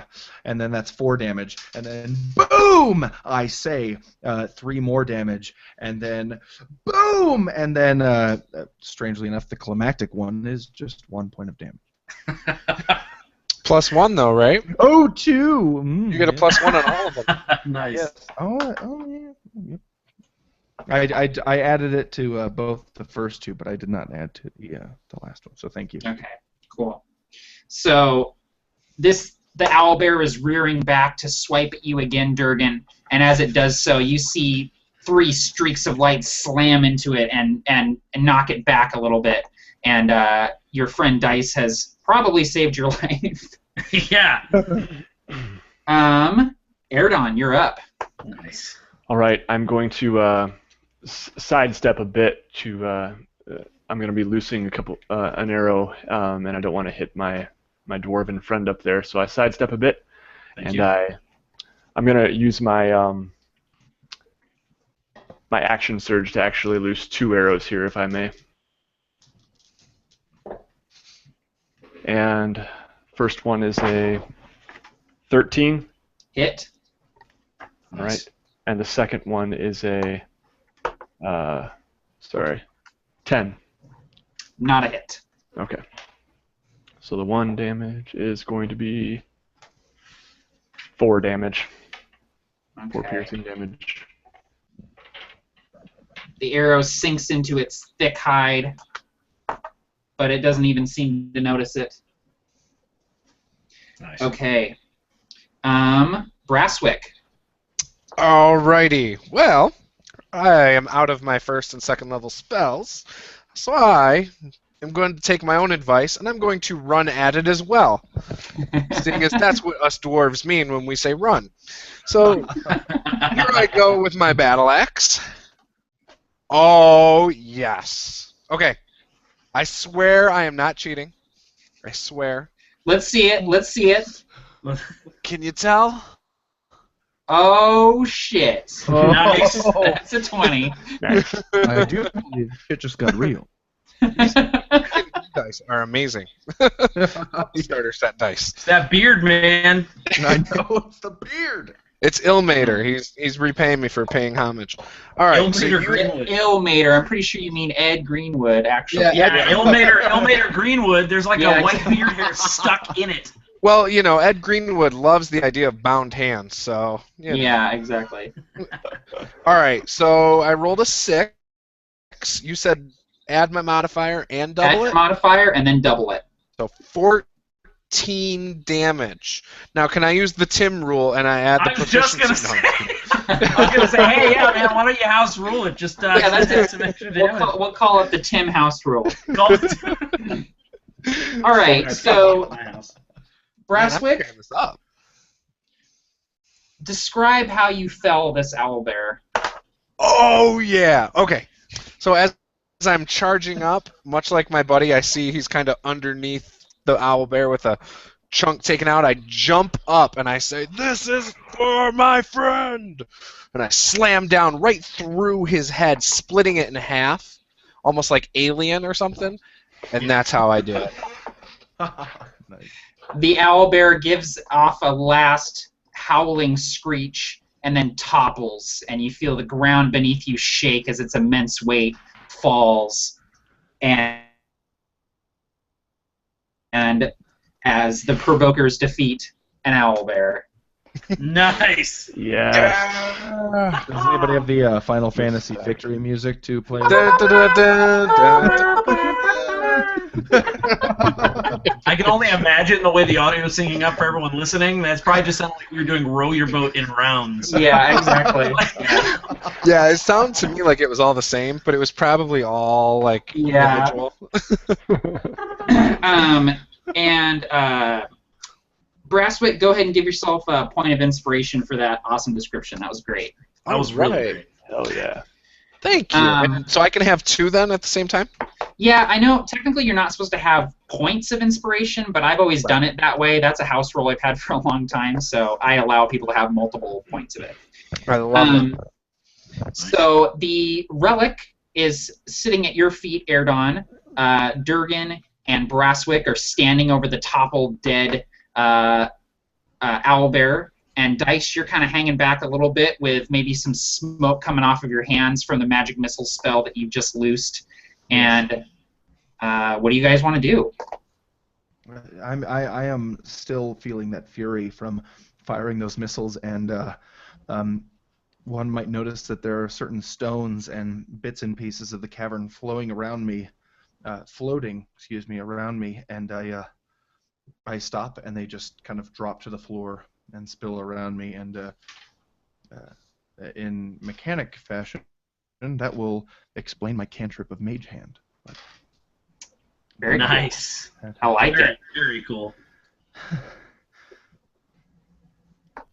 Good job, everybody. I put my hand over my shoulder, which pumps a thick mass of blood. Just I'd love to help you, Durgan, but for some reason I can't seem to cast any more of my my cure wounds. I'm sorry. And then I actually would look and specifically address Brasswick, and I'd go, that was the first time I felt it. That was the first time. I've always battled in the name of Tritherion, but that was the first time I felt him through me. Aye. And so then Aerodot just looks a little quizzical and doesn't quite understand. I would probably, outside of role-playing, cast Cure Wounds on myself. just kind of. Just nonchalantly. Yeah, Yeah. just like. Yeah, you would touch yourself. Okay. While talking about my deity, I'm like, Kill those wounds. Mm. I'm all hot and bothered. Well, I'm just surprised you didn't lay on hands or something. Can you do that? No, I Come on, can't. that's typical D&D jokes. I have to deal with. Had to go there. Awesome. Do we see anything of value, or is it all just bones around here? Yeah, in the nest, there's actually, it looks like this owlbear had a bit of a penchant for grabbing things it thought looked neat. If you search the nest at all, most of it is bones and feathers and straw. You actually recognize a few tatters and straw, like from like the scarecrows and stuff as well. But you also find among its nest, you find 50 gold pieces. Okay. What's that? And I didn't quite hear you. Was that 50 5,000 gold pieces? hey, I'm still here, Barker, so we're not doing Okay, all that. right. Dang it. What is happening? So 50 gold pieces and 15 silver pieces. Nice. Yeah, as a confession, I have been over the past 15 minutes preparing for when you just randomly left the game. For what was going to happen to that? Are you writing one-liners down? I was gonna say he prepped a side session. He actually Yeah. prepped his fake session. He was ready to take over at a moment's notice. He is be a better game master. Yeah. He was going to try and be a better game master when Matt drops out. Let me just say, stalactites and stalagmites flying around like arrows. Exactly. That's perfect. In addition to the gold pieces and the silver pieces, you also find a very fine-looking dagger, one that should probably be rusted and falling apart, but aside from being coated with grime and dirt and dust, it looks as nice and as sharp as the day it was forged, leading anyone who picks it up to think that this might be some sort of a weapon that was forged using magic. Might I make... Well, you cut out, Barker. Hopefully you didn't drop. Oh, sounded like you said. An arcana Can I make? Oh, there we go. There we go. There we go. Sorry. Oops. May I make... I was almost the one to leave the game. You don't want to know what's going to happen if you leave the game. It's going to be bad. He was going to say, can I make love to... Yeah. No. May I make an check. arcana check to see if I can see... Yes, absolutely you can. All right. That is a 19. You know that this is a magical dagger, commonly known as a +1 dagger. Yeah. That's what we call it here in the realms. Yeah, it has a What's a +1 dagger do? Is it like a +3 to strike? It's a it mathematical. it instantly gives you 5,000 gold pieces. No, but it's got kind of a shine to it, a gleam to it, and the metal is almost kind of rippled, sort of like Damascus steel style steel, which leads you to believe that this is definitely this weapon would hit with a little bit of magic oomph behind What's it. the make of it? Can we tell the who made it? Yeah, it looks to be potentially of elven make, just based on the curve of the blade and the sort of the ornateness of the hilt. Oh, never mind then. I'm glad to hear you say that, and I say, may I please? I'm fine with that. Yeah. I think you've earned it there, Feather Feet. No. F So- squared. Let's just not talk now about my have arrows. You now have a +1 elven dagger, which will give you an additional +1 to your attack and your damage, and also bypasses magical protection, All right. Nice. which would have been nice against the scarecrows, I'll just say. No kidding. So the relic is at your feet. It looks to be a wooden box, very ornately carved, and the engravings on it seem to mirror the engravings of that room where you assume it was supposed to be stored. If anyone would like to open the box, it's not locked. It just has a small latch on it. Well, that scares me. Actually, in a matter of seconds, it actually moves from the ground, maybe 4 to 5 feet high, and moves over towards, let's say, Erdun, and I say, for your bravery, that was excellent. Agreed.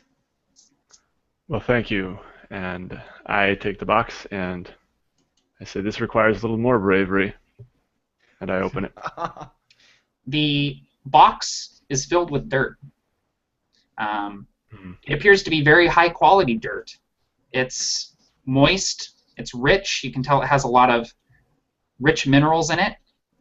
It appears to be the finest soil that Brook has to offer. And it also means a lot to the people of Brook to be able to start over and regrow what they once had. This is what they meant by starting over. You want a box of dirt? Okay, whatever.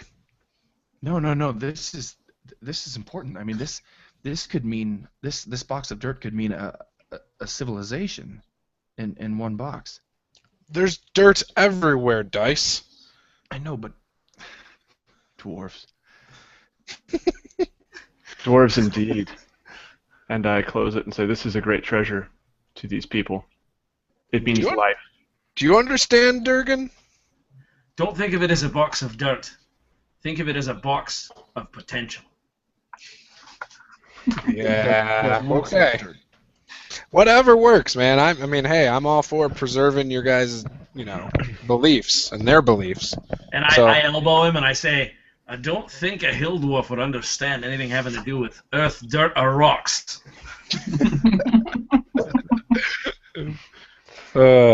I'm just gonna shake my head. So, where would you guys like to go from here? There is a cave opening nearby that leads out into the open air, or you can turn around and go back the way you came. I could use Say cave opening. I say cave opening. We do have people tied up. I don't know. Oh, yes. I wouldn't think cave opening. I'm sorry. I would definitely think of going and untying. Like, just at least, checking in on it. Yeah, I would. Sorry, I forgot. Fair enough. Okay. So you guys want to head back the way you came? Yes. I'm cool Okay. with that, if we can. So you managed to make it back through the passageways without incident, and you find yourselves at the bottom of the spiral staircase. You wind your way up the staircase and enter into the dying light of sundown outside, and the church is around you.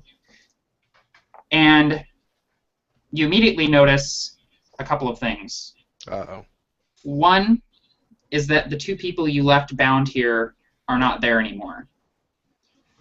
Two, there is a massive man standing in the church. He is wearing tarnished steel plate armor and a horned helm. The armor, any of you who would know of such matters, was once the armor of a Convoker, but it no longer shines with the holy light of a warrior. It's dark with old blood and tarnished with the blows of 1,000 battles. He turns to you, and you feel his gaze upon you through the dark slits of his helm. Oh, man. And he tosses something towards you, and as they roll towards you, you see that it's two severed heads. The heads of the people you left tied up here. And he looks at you, and he speaks in a low voice from the depths of his helm, and as he speaks, it's almost as if someone else is speaking with him. As if there's two voices emanating from the helmet. One, the voice of a man, and the other, the voice of something else entirely. And he says, "Hand over the box." That is where we will end tonight's session. You got me. In media res, baby. Oh, hell yeah. I love it, man. And there's actually a comment on Reddit. Somebody commented on our stream, and they said, "Man, I wish my players played like that." I know. Oh, That's nice. you guys. You guys are the best. I've very rarely played with guys of your caliber. You guys are all great role players and just awesome describers of your actions and what your characters are feeling. And it's been great DMing for you guys. I didn't get to say this last time because my internet kicked me off, but I'm really loving DMing for you guys. This has been great. Oh, Yeah, That's it is. awesome. Ditto. Thanks. Those are great Equally compliments. good on our side. Trust me. All the pleasures Yeah, on man. this side of the proverbial screen. Yeah, man, I have to say this is the most fun I've ever had playing D&D, and I don't say that lightly, man. I Thank agree. you. I appreciate that. I really do. True. Yeah, this has been hands down the most fun I've had as a player ever. So Awesome. Yeah. Well, any game, D&D or not. So, well, then I see no reason why we shouldn't just keep a good thing going and keep it up with this Absolutely. campaign, guys. Look, I'm in Um, for at least once a month, boys. I don't know about you guys. I am but too. I can super down. commit to once a month for sure. Let's Awesome. let's keep up the provoking. Yeah, Yeah. you got to keep up the provoking. Yeah, do we agree Sundays work best? worked best I for me. think I liked what Matt what you did with the link that we all selected a date and stuff because Yeah, my schedule is so I think weird. I'll do that for every session probably. Cool. Yeah, Okay. that's awesome. Awesome. And I do want to say we did hit a bit of a milestone tonight. We had 41 people watching at one Nice. point, which is the most people I have ever had watching any of my live games. Awesome. What? So that's pretty awesome. So What a Very bunch cool. of nerds! I know. Don't you guys have anything better to do on your Sunday night? Come on. That's fun. I love But it. for those of you who are sticking around and watching us, we really do appreciate it. And again, Yeah. Brigade Con